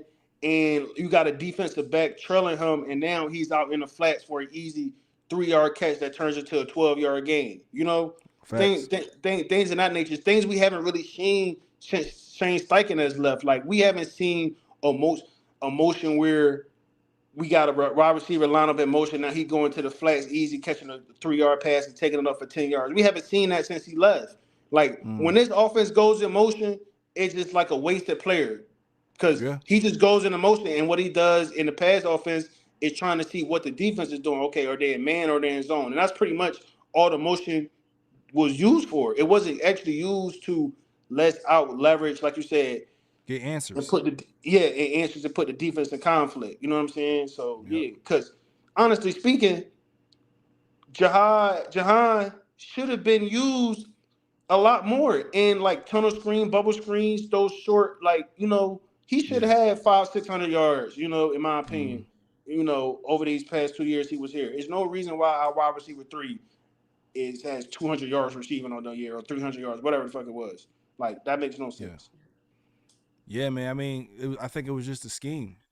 But what do you think? How do you feel about Dallas Goedert in this scheme? How do you feel like the tight end benefits in this scheme? I know we spoke about it earlier, but I didn't get your opinion on how Dallas Goedert, maybe Stowers. I think Stowers is gonna be a good player, man. I mean, I know he's not been showing a lot, but I still think he's gonna be a good player. Because this is a scheme where blocking is key, right? You got to really be a good blocker. So I think that takes away from what you're gonna see with Stowers, because you got Munt in there. Munt got a block, man. He's a better blocker. But at the same time, do you feel like Dallas Goedert could take his next step as a tight end in this scheme? I mean, what's the next step? 1,000 yards? What's 800 next? yards. 900 yards, whatever. Just getting to. Getting to his next level. Staying healthy the whole year, being the backbone. I don't know what taking the next step is for Dallas. I think that, I think he really, honestly, for me, in my opinion, I think he maintains his consistency of just catching the ball, getting yards after the catch. I think he will be a lot open more in his offense, in my opinion. Mm-hmm. I'm not expecting significant growth because what he going into year 9? Yep. I'm not really expecting like a major jump like as he would if he was in year 3 or 4. In my opinion, Mm-hmm. I am expecting more open catches. To where he's a lot free mismatches, kind of like how they use what's that dude from Green Bay, that tight end, Kraft. Tucker Kraft. Yeah, Yeah, Tucker Kraft. you know what I'm saying. 5-6 catches a game, 80 yards. That's kind of what I'm expecting. But easy catches because when you see like last year when you saw Tucker Kraft before pre-injury, when he was catching these passes, he was open. He was open, and when I mean yards for him to open, run. It was like when he caught this pass, it wasn't a defender within 5 yards of him catching the pass, and then when he catches the pass, it's like 5 yards. He got to run. So yeah. Yeah, that guy was crazy open. So that's kind of what I'm expecting for Dallas. 6 yards a game. 6 catches a game, 70 to 80 yards. I think he may maintain that this season. That's a pretty good year for him, especially going to year 9. Yeah. Next level for me would be like a Kittle style season. Like I said, just staying healthy, giving me but that. But like, are you saying like prime Kittle? Yeah, prime, not last year or injured as Kittle. I'm talking about. That would be nice. Kittle. That would be nice. I don't know. Going to year 9, prime Kittle. I don't. We'll see. We'll see. We'll definitely see because this, like I said, this offense is predicated on tight ends, man. It's predicated on balanced tight end play. Yeah. A lot of 11-man personnel, a lot of 12-man personnel. So we gonna definitely see, man. But to me. Well, let me ask y'all this question: if the Eagles don't reach expectations on the offensive side, who gets the blame? Oh man, I hate. Who gets the blame? Is it gonna be Howie? Is it gonna be Sirianni? I hate this. Is it gonna be Mannion? Is it gonna be Jalen Hurts? I hate this question, man. It's a good question, man. I hate this question. I really do. Cause it's like I feel as though when people ask this question, not you, but it's like when the media, especially, it's just like they try to find ways to put it on Jalen, and I think they're gonna find a way to put it on Jalen. Now, granted, he is the quarterback. I'm gonna bail you out right here, JD, if you let me. This is gonna be on Nick. Nick Sirianni's I was getting ready. No, but that's what I'm saying. I was getting ready. That's why I was getting ready to go. Like, I was getting ready to say, well, granted, he is the quarterback, so he's definitely got to take a part of the blame. But we got to get to a point where we got to start looking at the head coach funny. Exactly. That's why I asked this question. And because if we being real, man, this whole offseason has been about Jalen and AJ, and Nick Sirianni has he's been excused of all blame and all criticism. It's been about Jalen, Batulo, and AJ. And Nick Sirianni has rarely come up in these conversations. And I think it's time for him to get back on the hot seat. And just offense ain't looking like what it is supposed to. I think Nick's on the hot seat this year. I think everyone knows it too. Jeffrey Lurie said that Howie Roseman's job was good. He didn't say anybody else. So as far as the draft pick goes with A.J. Brown and everybody like, oh, well, the 2028 pick don't mean nothing. Well, it does for Howie Roseman because he'll be there when we make that pick. That's what Jeffrey Lurie said. But he didn't say Nick Sirianni would be there definitely when we have that 2028 pick. So I think that lets you know that he's on the hot seat. And then again, I talked about this earlier, JD. Jalen Hurts is on his 4th year of his 5-year deal. He's playing for a bag. So the blame is gonna fall on Nick, and it's gonna fall on Jalen Hurts right after that, I think. And it's gonna be, do you keep your job? Do you get to keep your job, Nick? And do you get to get paid what a top QB should get paid, Jalen? Or if you don't agree, then we talking about contracts now with our quarterback. Man, I'm gonna say So this he got though. to show out. He's I under think pressure to show out, and I think Nick Sirianni's under pressure. I think either way the season go, good or bad, I think Nick is on the hot seat because if this offense is looking good, do you let another offensive coordinator walk out the door? Like, I do just you I don't know really? if you can't let him No, walk out the door. and to that You point, can't. JD, I have a feeling that if Nick Sirianni was a better head coach, whatever that means, if he was a better head coach, then we would retain offensive coordinators more often because It people would be want to no stay with question. Sean McVay, Sean McDermott. They want to stay with Andy Reid. Like Eric Bieniemy could have been had a head coaching job, but he stuck with Patrick Mahomes and Andy Reid because he liked being up under a Hall of Fame coach and going to Super Bowls and winning. So at some point, yeah, you're right. It's got to But I mean, fall on I'm just him. saying And this I hate the because fact that I got to start riding with Quez now. no, I'm just saying this because, like I said once before on here, since Jeffrey Lurie has taken over this team, since he's been the owner, all our head coaches have been play callers. I mean, he started with Andy as a play caller, head coach. They call plays. You get after Andy, you get Chip. After Chip, you get Doug. Where you got Nick Sirianni from, I guess it was just a little bit of bitterness from the Doug situation, of wanting who he wanted, and they probably didn't want to go down that road again with a head coach. But it's had its ups. Yeah, we've been to 2 Super Bowl, but it's had its downs, man. You have going on your 5th coordinator. And that's not something that we accustomed to. You like our 5th play caller, like in 5 years or whatever the case may be.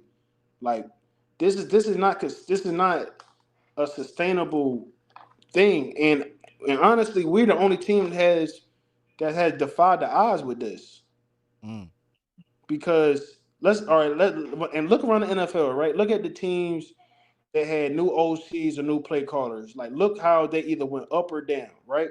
Let me give you an example. Let me give you Detroit. I think that's the perfect example. Their offensive coordinator Ben Johnson went over to Chicago the year before. Chicago was in the dog water. Now he taking them to the playoffs, right? Mm-hmm. Detroit, what happened? They missed the playoffs, right? Another team was another team last year that had a new OC. The Buccaneers. They had Grizzard, that now our pass game coordinator. But the year Yep. before they Yep. had Cohen. They missed Yep. the playoffs. You know what I'm saying? What's another team that had a new play caller on offense? Like, shit. You said Detroit, right? Yeah, Detroit, Tampa Bay. Mm-hmm. Um, it was somebody else. You gotta have that continuity, man. I mean, shit. On Nick first Baltimore. because Jalen Hurts has just proved nothing but success with new coordinators. Yeah, that's what I'm saying. Like that's what I said. We defy the odds with this. This is not a thing that usually happens where a team, especially 5 years in a row, makes the playoffs and goes to 2 Super Bowl when you have a coordinator year after year after year. Like, Mm-hmm. and people don't want like people when they talk about our coordinator situation, they only like to talk about the firings. They don't talk about the hirings, and they don't talk about the Facts. teams who have had new OCs and missed the playoffs. And I think Detroit is a perfect example because, like, you talk about a what if, you know how they like to put, well, what if you put this quarterback in this situation? Well, what Oh, if you I put hate this that. coordinator in this situation? And Yeah. Detroit was a prime example. Like, they had Ben Johnson, who they've been going to the playoffs with for the past few years. He go to Chicago. Now Chicago is in the playoffs, and Detroit is at home. Right. So it's not common when you switch coordinators that just guaranteed that you will make the playoffs, and we have been doing that. Facts. Facts. So I mean, like I said, man, the break matters home. Like I really do think that like Nick Sirianni gonna have to go either way. Like whether it's good, I pray that it's good. So therefore we can keep some type of continuity in our offensive coordinator position. And I think it's gonna have to. I don't, and I don't think that Sean May will get a head coach job after this season. But it's gonna have to be like 28, 29. You're gonna have to start putting them in them conversations for head coach if the offense gets better. I Yep. just think that. And you can't let them leave Philly. You can't. You can't, bro. I mean, not if Jalen got to have. So that's what you. So you're saying that Jalen about to get a contract I believe so. because there's a lot of people who think Jalen not getting no contract after the season. There's no way that he's gonna figure out how to run this system. Like they really believe this. I don't know if y'all care or not, but the Knicks fine The Knicks just won the finals. ball with 60 seconds left to it right now. Yeah, they're gonna tear New York up, bro. Josh Hart missed the three. They're gonna tear Harper New got York. the rebound. San Antonio ball down two possession. Hey JD, they're gonna tear New York up, bro. Yeah, they are. They're gonna tear it up. But that's cool, man. It's good for them, man. They ain't won it in a long time. I still don't like the Knicks, bro. I still hate the Knicks. They ain't gonna never be able to let us down, man. Nah, they ain't gonna let us down. But fuck them, man. But Hey, go ahead. What you were saying? I wanted to talk about the QB2 position before we jump on out of here, man. That's something that we didn't get to talk about today. We got Andy Dalton. He's been taking the QB2 reps. What does that mean in your opinion for Tanner McKee's future? Is this a real battle right now or what? No, I mean, I think they probably gonna trade Tanner. I would trade his ass to Arizona. I really would. I mean, because like really, what do you really have? Like you got a journeyman quarterback in Brissett, and then you got another backup journeyman in Gardner Minshew, and then you got a rookie in what's that dude name from Miami with the long neck? Carson whatever. Carson Beck? Quarterback Carson Beck, yeah. Yeah. So I think really if you trade him to Arizona, you got a veteran presence, even though it's like how should I say this? He's not a veteran as far as like playing time, but you do have a long future with him. You know what I'm saying? Like it's almost like I would say it's almost would be comparable to going to the portal and getting an NIL player like that's been in college that ain't really played a lot, but still got a bright future ahead. I would always kind of compare it to that because Tanner been in the league, he understand how to be a pro, you know how to prepare like a pro, but also it's like he's still I think he's under 25 or maybe 25, I would say. And he can get you a good 10 years. So I would trade him. And I think for some reason the Eagles they love the Cole Payton, this guy from North Dakota State. I've been hearing people been talking about him in these mini camps. So I mean, so you could, The lefty. Yeah, you put him at QB3. Andy Dalton went on a 1-year deal, and yeah, you probably make Payton the QB2 after next year. And you give Tanner a chance to be a starter in this league. So, and how we gonna flip them picks, whatever the conversation would be. So, yeah, I think so. I think you would trade him. Trade Tanner. Yeah, trade him to Arizona. That's the only place that makes sense. Or are they trying to big up Andy? Because Andy Dalton. I mean, the thing is, if you look at the reports from camp, he's not. I mean, he has had some good throws, right? But they haven't been like to where he's the clear winner of QB2, right? I mean, Tanner has some good throws as well, been pretty solid. But Andy Dalton, he been throwing picks all over the place. Yeah, but my thing is, I think Andy is really more there of the mental aspect that Tanner would be, in my opinion. I think he's more of a help as far as the mental, the classroom part to Jalen in that aspect.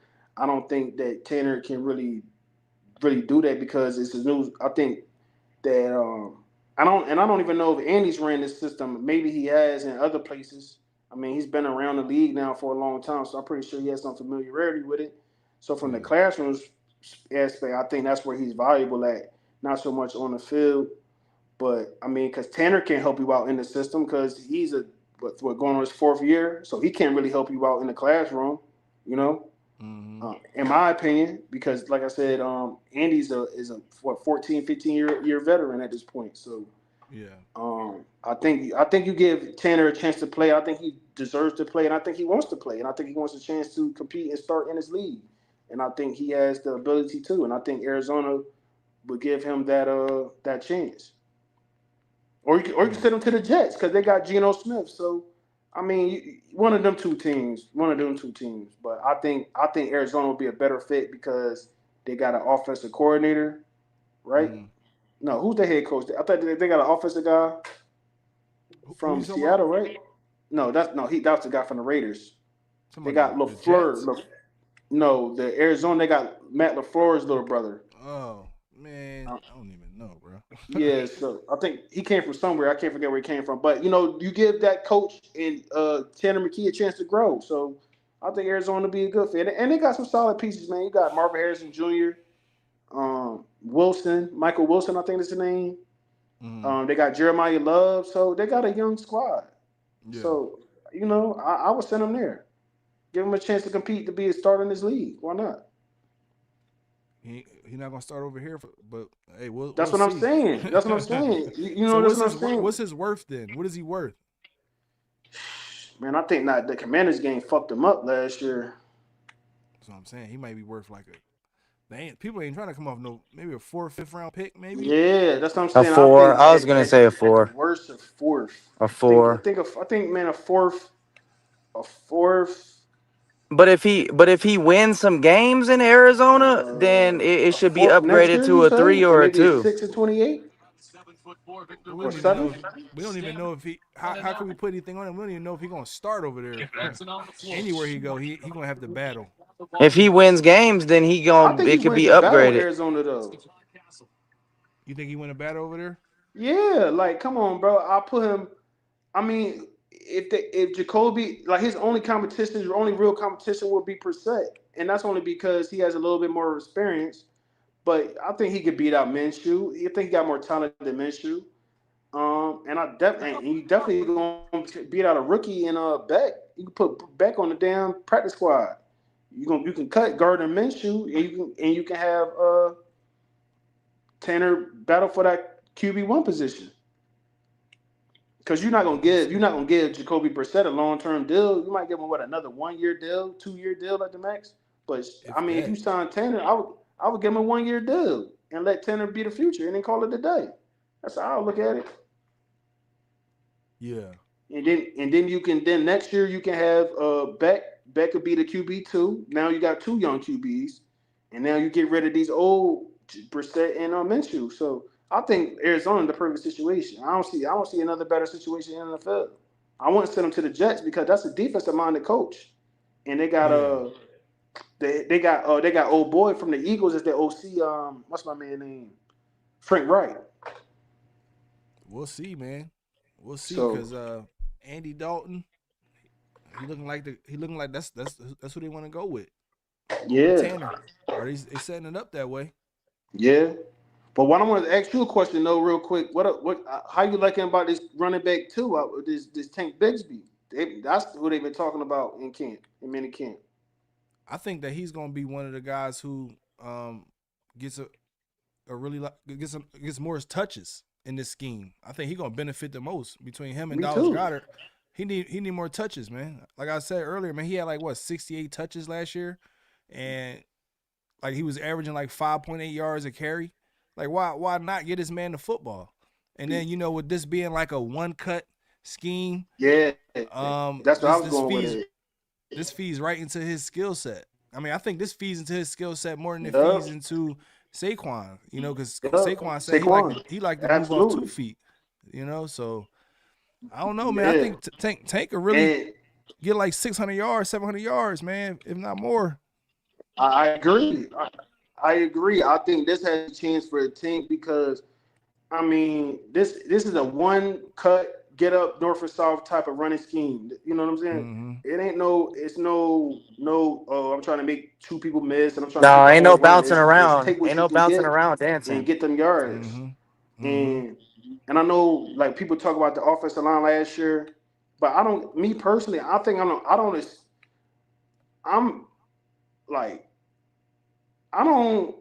I don't really think that was it was an issue as far as the injuries, but when I looked at Saquon run the ball and I looked at Tank run the ball last year, like look at Tank. He was north and south quick. And I think people Yeah. want to put all the blame on the O line, but I don't put all the blame on the O line. I mean, not all of it. I think a good portion of it was Saquon trying to do too much and trying No, to Saquon said himself he had a bad season and he do had to do better.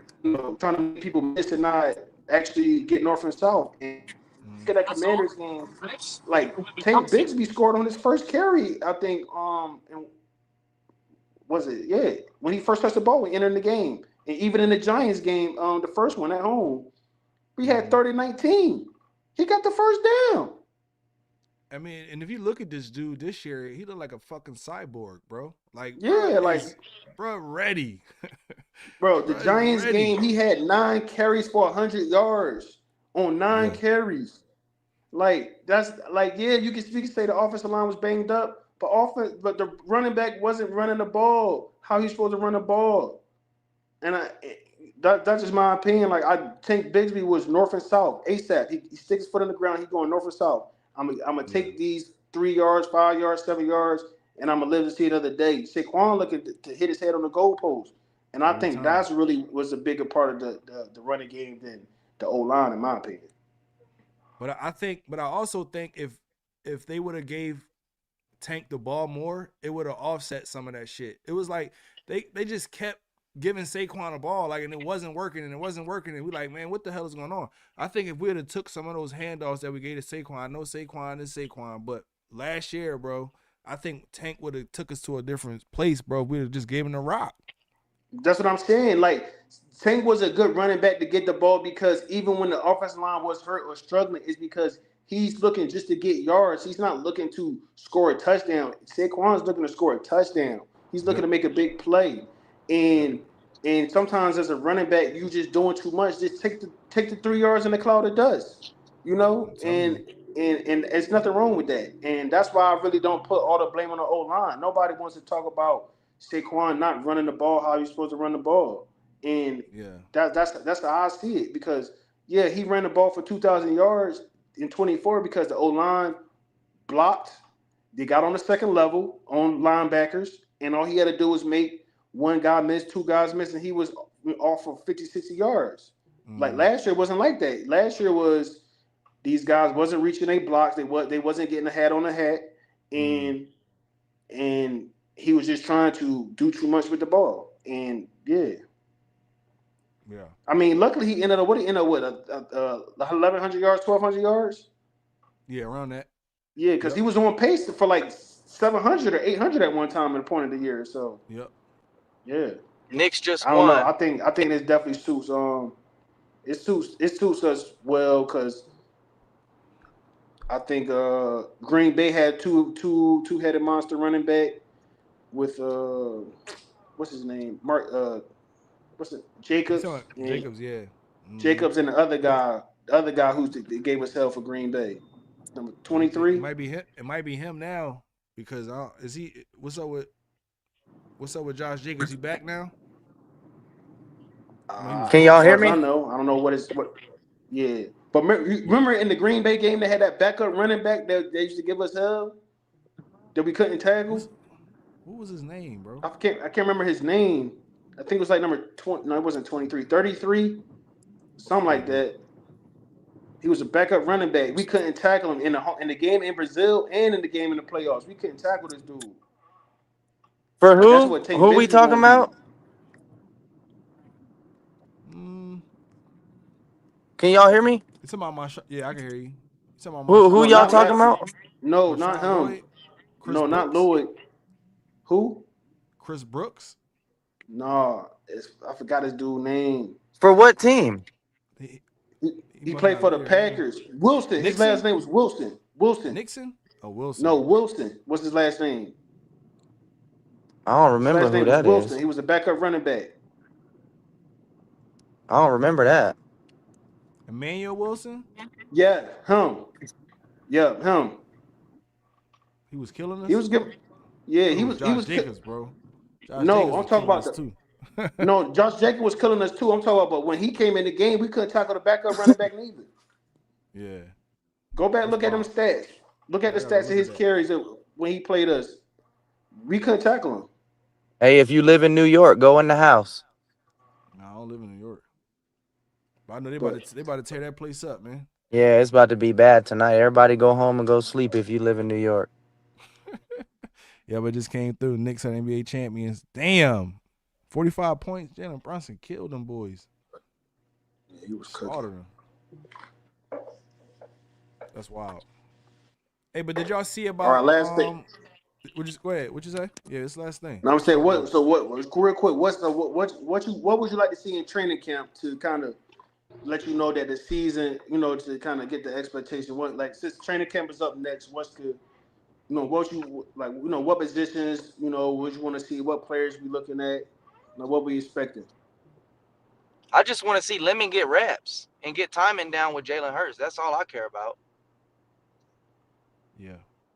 I mean, to me, it's not about a player. To me, it's about how this offense moves around Jalen Hurts. Mm-hmm. Because I have I think this defense is going to be ferocious. I think this defense is going to be a top 5 defense. So I'm not really worried about that. Yep. But what I want to see is how Jalen acts under center, how it works. We already know how good he is under center, but I want to see if he can run this scheme. I want to see it too. I mean, I believe he can, but we're gonna get those answers in training camp. Yeah. So to me, it's not about a player. It's about how this scheme works around Jalen. Yeah, I'm excited I to think see what happens when they play in training against the camp, I Patriots. think that the receiver group is the group I'm keeping my eye on the most. In training camp, I'm keeping my eye on this receiver group because, I mean, it has to be, in my opinion. Like, I think everybody is under the microscope, even including Smitty. I think I mean, we've seen him as the wide receiver 1. People act like he's never been a wide receiver 1 in this league before. I don't know why people forget his rookie year. I mean, he got 900 and something yards, broke the Eagles franchise rookie record. But I think he's matured now. Of course, he's definitely matured from his rookie year to now. So it's a different. I think now it's a different role because now it's come with expectations. I don't think his rookie year came with it came with expectations, but it came with the expectations of, can you be an NFL wide receiver? You know what I'm saying? And what would it look like at 170 pounds? But now it's a different expectation. It's you're going into year 5, right? You're going to year 5, year 6, one of them. And it's like, okay, can you be the alpha number 1 receiver? You know what I'm saying? And I think it's going to be like, if you remember how it was when Marvin Harrison kind of retired and Reggie Wayne took over. You know what I mean? It's going to be like that. It's going to be like them type of expectations. Can he fill those shoes? The A.J. Brown shoes. And it ain't going to look how A.J. Brown was, of course, because they 2 different types of receivers. But can you be that consistent one week in and week out? I think that's the expectations. And I think that's the best way I can compare it to how with Marvin Harrison and Reggie Wayne taking over that type of, role. So and then how, who's his receiver 2? Who's the receiver 3? Who's the receiver 4? And what does that look like? And what skill sets can you bring? Because after Smitty, man, it get tricky, man. Is it McKee Lemon at 3? Is it McKee Lemon at 2? Is it Wicks at 2? Is it Hollywood? That's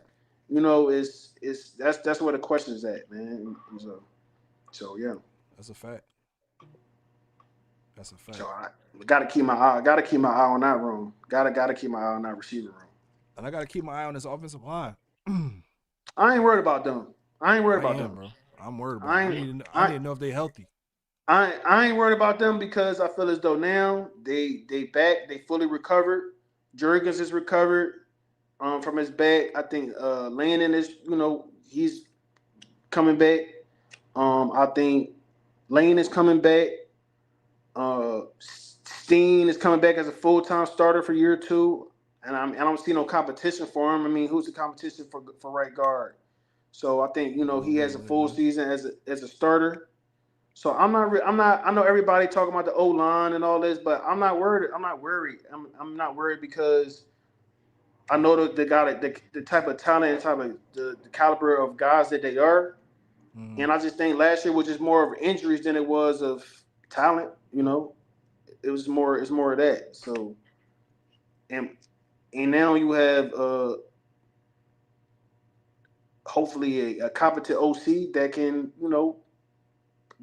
help the O line out. And that's another thing. We didn't help the O line out last year. Like, we know they banged up. Why we keep running the same plays that's not working on the banged up O line?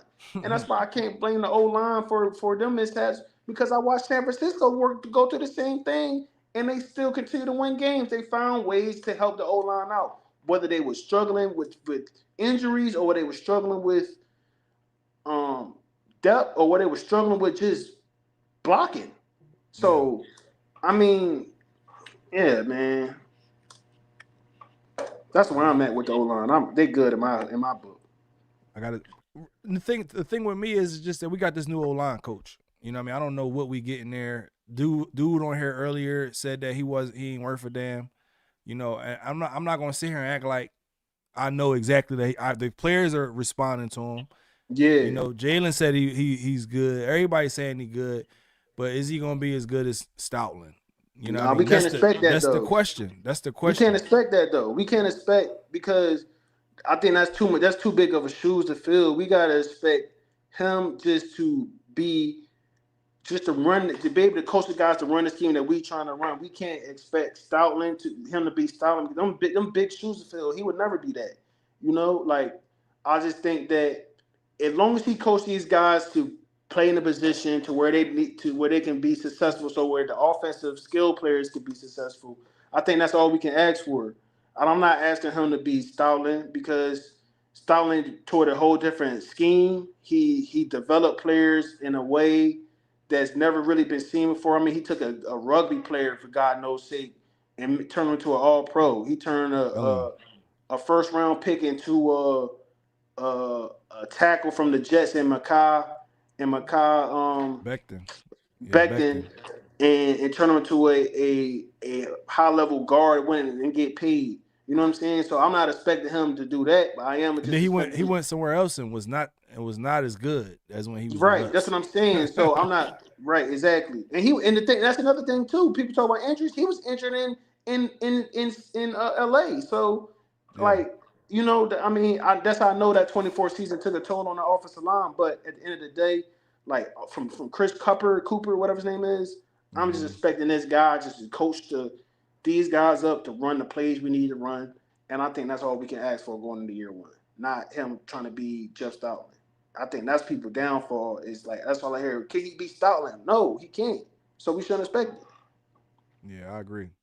We definitely can't expect that, because that's some huge shoes to fill. That's huge shoes to fill. We gonna be. You know how disappointed we gonna be.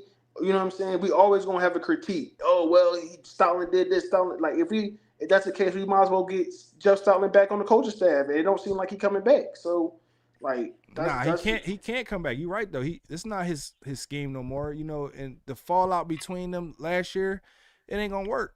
It ain't gonna work, man. It was like you had to move on from that, and I understand that as well. You know what I mean? But at the same time, But do I know what we getting out of this dude Cooper? I don't. I'm gonna be honest. No, I want to believe it. I want to. No, we don't. But I mean, I heard, like I said, Jordan Mailata said good things about him. Said he's real detailed. Matter of fact, and I heard a report. I think it was a beat writer that said that he working the dog shit out the O-line in minicamp. They said he working these dudes like already. So I mean, like you said earlier, the players responding to him, and it's not. And when they talk about him, they don't sound unsure. They sound very sure that he knows what he's doing and he's teaching what needs to be taught. So I think that's all that matters. I get it. Yeah. But like I told them earlier, man, I think we okay because we still have guys like Lane Johnson on the roster. Mm-hmm. And Lane Johnson said that last year became stagnant, right? He said that in his report. You know what I mean? I mean, his presser. So when a guy says that, and now he's saying something different about, this OC and this offensive line coach, you gotta respect that, because this is a guy Yeah. who's been one of the best Eagles ever, in my opinion, Mhm. right? So I Right. gotta respect what he say, and I think we will be okay because we have a Lane Johnson, you know what I mean? Because we have Landon Dickerson, like you said, and I want to see more from Jordan Mailata this year. I'm not gonna cap. Yeah. I mean, he was the best of the worst last year. To say Yeah. the least. Yeah, he was a penalty. He was getting hella Yeah, penalties last he year, was man. he was the best of the worst, and I don't know if that's saying a lot, but like I said, man, the whole O line as a whole had a dip, based off a lot of things, play calling, injuries, etc. But at the end of the day, like this scheme should help him out, because it's going to be these helping out the O line as well, man. It's not going to be solely relying on the O line to dominate. Of course, we need them to dominate in the trenches, but you know what I'm saying? Like, make it easy on them too, so they can actually have a healthy season. We running the ball takes a lot on the O line. Like, yes, it's good, but this, of course, we're one of the better O lines in the league. But when you relying on them week in and week out to be dominant, it gets tiring. And last year's the results you get of a heavy season of running the ball. So. This type of scheme, they don't have to block long in the run game. Hopefully, because they can get out in space and block on smaller players, smaller linebackers and DBs and stuff like that. And they're not so much banging with 300-pound D tackles every play and D ends and shit like that. So I'm telling you, I think I think this scheme gonna be good. I just don't think that we should panic. The first 3 or 4 weeks of the season, I think we should let it play out. By halfway of the season, then we should know where we at. So Facts. I I agree, man. But I think we spoke about everything, man. We spoke about minicamp. We spoke about expectations. We spoke about a little bit about AJ Brown. Not much. I don't want to get too much on this guy. Oh man, hold up, real quick. What y'all talk about? What was this AJ Brown talk? I know we gotta get out of here, but I want to touch on that real quick. And then we get out of here. I mean, we spoke about how disrespectful it was, on what he wrote on the wall. I think that was extremely disrespectful. That's crazy. We have some really good players that wore this logo, man, and that was real disrespectful. But hey, man, it is what it is. People don't care, man. He don't care. That dude is. That's just sad, man. Because I'm a big AJ advocate. Like, I mean, I understand his frustrations last year. But, like, since he's been in New England, man, it's just been like, damn, bro. Like, come on, bro. He really shit on us, bro. The whole, first of all, you started with the interview with Maria Taylor, and then it's been downhill from there. Like, it's been downhill from there. Like, bro had that interview I don't ready, know, bro. man. He had that Drake. interview I mean, ready. I know you got a new quarterback in Drake May and all of that. I know you were excited, and people talk about, oh, well, he got AJ would have wanted to go to New England no matter who the quarterback was. If the quarterback could have been Tua, he still would have wanted to go to New England. And now the more that I think about it, AJ was gone. He left the Eagles mentally the moment Mike Vrabel was signed to New England. Coming into last season. The more I think about it, because let me just say this real quick, and then we can get up out of here. Because the first 4, it started week 1 when he had the one catch for 8 yards, Diana Rossini. Like, we haven't heard nothing. This report from this lady, his whole tenure in Philly. Now every week she going on podcasts, she going on NFL Network and Pat McAfee talking about AJ Brown frustration. And we like, where is this lady coming from? She ain't reported on the Eagles in his 4-year tenure, even if her husband is an Eagles fan. So it's like, it started from there. Yeah, that's supposed it to be started Sal from Palantonio's I think that the collusion has started as soon as he signed in New England. It's just the fact that it'll look crazy, it'll look weird to request a trade to New England coming off a Super Bowl. You know what I'm saying? Yeah. So the season had to play out, and we could have went to a Super Bowl this year, and I think he still would want to go to New England. He could have had a 15-yard 1,500-yard season, 13, 14, 15 touchdowns, his mindset was to go to New England because Vrabel was there. And I think that's just really what it was. Bro checked out on us. He checked out on us, man. Yeah. Bro checked out I on mean, us. Bro had a Super Bowl. He had a Super Bowl Lombardi in his hand, and he was frowning, and he holding a football in New England, and he just smiling from ear to ear. You know what I'm saying? Yeah. Like it's not about winning for him. It's not about winning for him, bro. And he really did his bad. He really did his bad. Like I mean, like I said, I appreciate everything he did for us.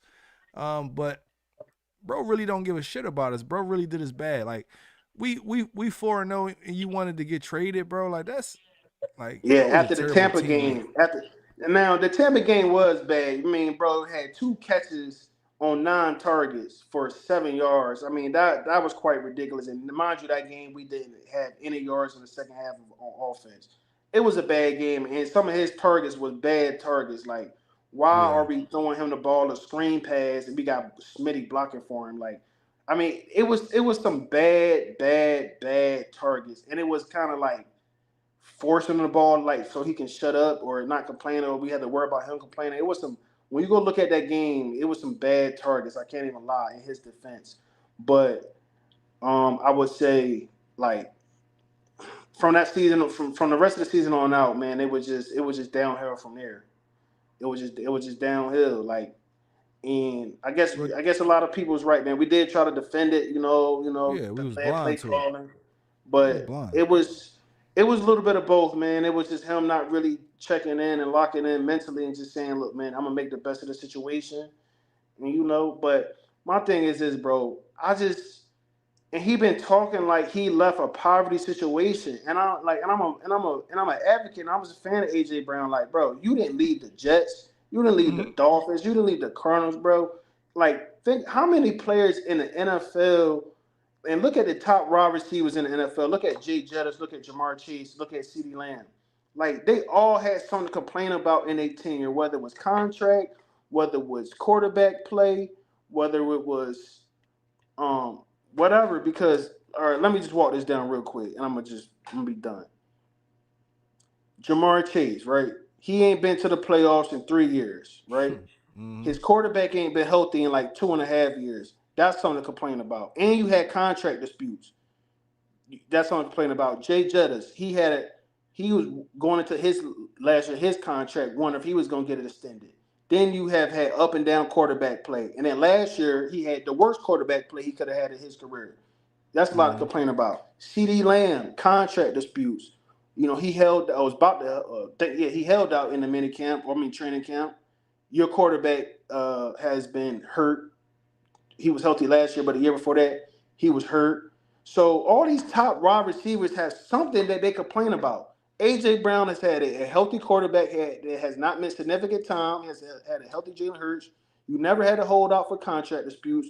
You've been to the playoffs every year. You've been to 2 Super Bowls. Not these other receivers can say that. Nope. So, and still you have maintained your name in 1K. Got 1,000 yards every season. I don't know what else a person can ask for, in my opinion. So, to me, I'm like, we should have seen the sign. I think we was undefeated when he ain't played last year. I don't think we lost a game last year when he wasn't in the lineup with Jalen. Yeah, but that was only like one game. That was just a Giants game. I think it was more than that. He missed the Giants game with a hamstring, and then because remember after the Giants game he had a bye week and he played for Minnesota, so he only missed one game as far as injury goes. I got to double check the stats on that. I'm gonna look it back up, but I swore we had a couple games where. No, that was 24. 24, he missed like 5 games. He missed. I remember this. He missed the Tampa Bay game on the road. That's when we got spanked and we had the bye week again. He missed the Saints game. He missed the Jazz game. That was the games. It was like 3 games he missed in a row. So, yeah. He missed it. Damn. No matter of fact, I'm tripping. He missed week 2 at home in Atlanta, the home opener. Then we went down to the Saints. He missed that game. Then he missed the let me see. He missed the first after week 1 to Green Bay. He missed them 3 games. The next 3 games: Tampa Bay, Atlanta, and who was the other game? Tampa Bay, Atlanta. Then we had a bye week, right? So we had a bye week 5. Mm-hmm. So I know he missed Saints, Tampa Bay, and Atlanta. Yeah, them 3 games. He missed Saints, Tampa Bay, and Atlanta in 24. Then we had a bye week 5. Then we played Cleveland. He came back for that game. And then he missed the Jazz game. He missed the Jazz game against Jacksonville at home. That's when Saquon jumped over the dude. And then he missed the last game by everybody. That's when he rested the starter. So he missed 5 games in 24. Okay, so you're right. You're right. Yeah. Trust me, I know my birds, man. I know my birds. I name them off the top of my head. I know my birds. Bet. So yeah, here we go, man. We got it.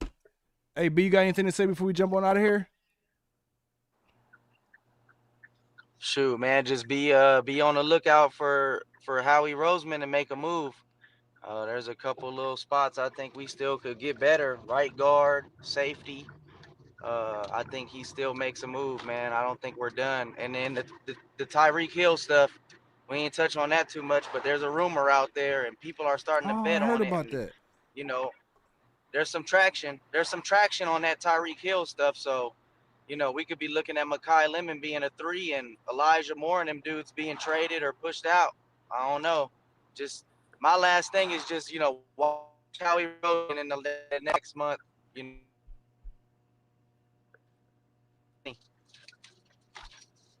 Facts. You just never know with Howie, man. Howie make a move in a heartbeat. He'll make a move in a heartbeat. But I don't know if do you think he'd do something before training camp? Yeah, I think if it happens before training camp. And if it doesn't happen, then he goes ahead and he pays or extends Jalen Hurts to get ready for them contracts in the next 2 years. We got a lot of money to dish out in the next 2 or 3 years. And if we can't extend Jalen Hurts or pay someone else to win right now, they got to do something with that money, you know? Yeah. If we extend Jalen Hurts, I don't know what they're going to say either, then. I don't know what they're going to say if we extend Jalen Hurts. They gotta give Jalen Hurts 300 or more. They have to, just the market alone. So that's going. We talking about doing some money moving with our quarterback. Like we got a franchise quarterback now. So we go to the quarterback well and ask for money and extend, and same thing with Patrick Mahomes type money. You know, we got that kind of quarterback right now, and the market calls for it. If he's getting $500 million, Jalen Hurts is gonna get 300. That's just the reality of life. And he's coming up for money right now. So that money got to be spent. I'm just saying, watch out for Howie. Howie's finna make a Howie move. We got Howie till 2028 straight out of Jeffrey Lurie's mouth. He's not finna sit on this bread. And he's not finna sit on a Jalen Hurts empty contract. We'll see. I'm down for that. I want one here. We need the real number 1 right here in Philly, in my opinion. Yeah, real number 1, like Philly said. They clap back at him. We got the real number 1. Everybody knows it. Facts. We've been on here for what? 2 hours, 9 minutes. We got 42 people in the chat. Look, I appreciate everybody that tapped in with us. We're gonna jump on out of here today. Look, man, it's go Birds as usual. Until next. I don't want to be. I want to spend my life savings on this. I want to abandon all financial responsibility and dump it in here.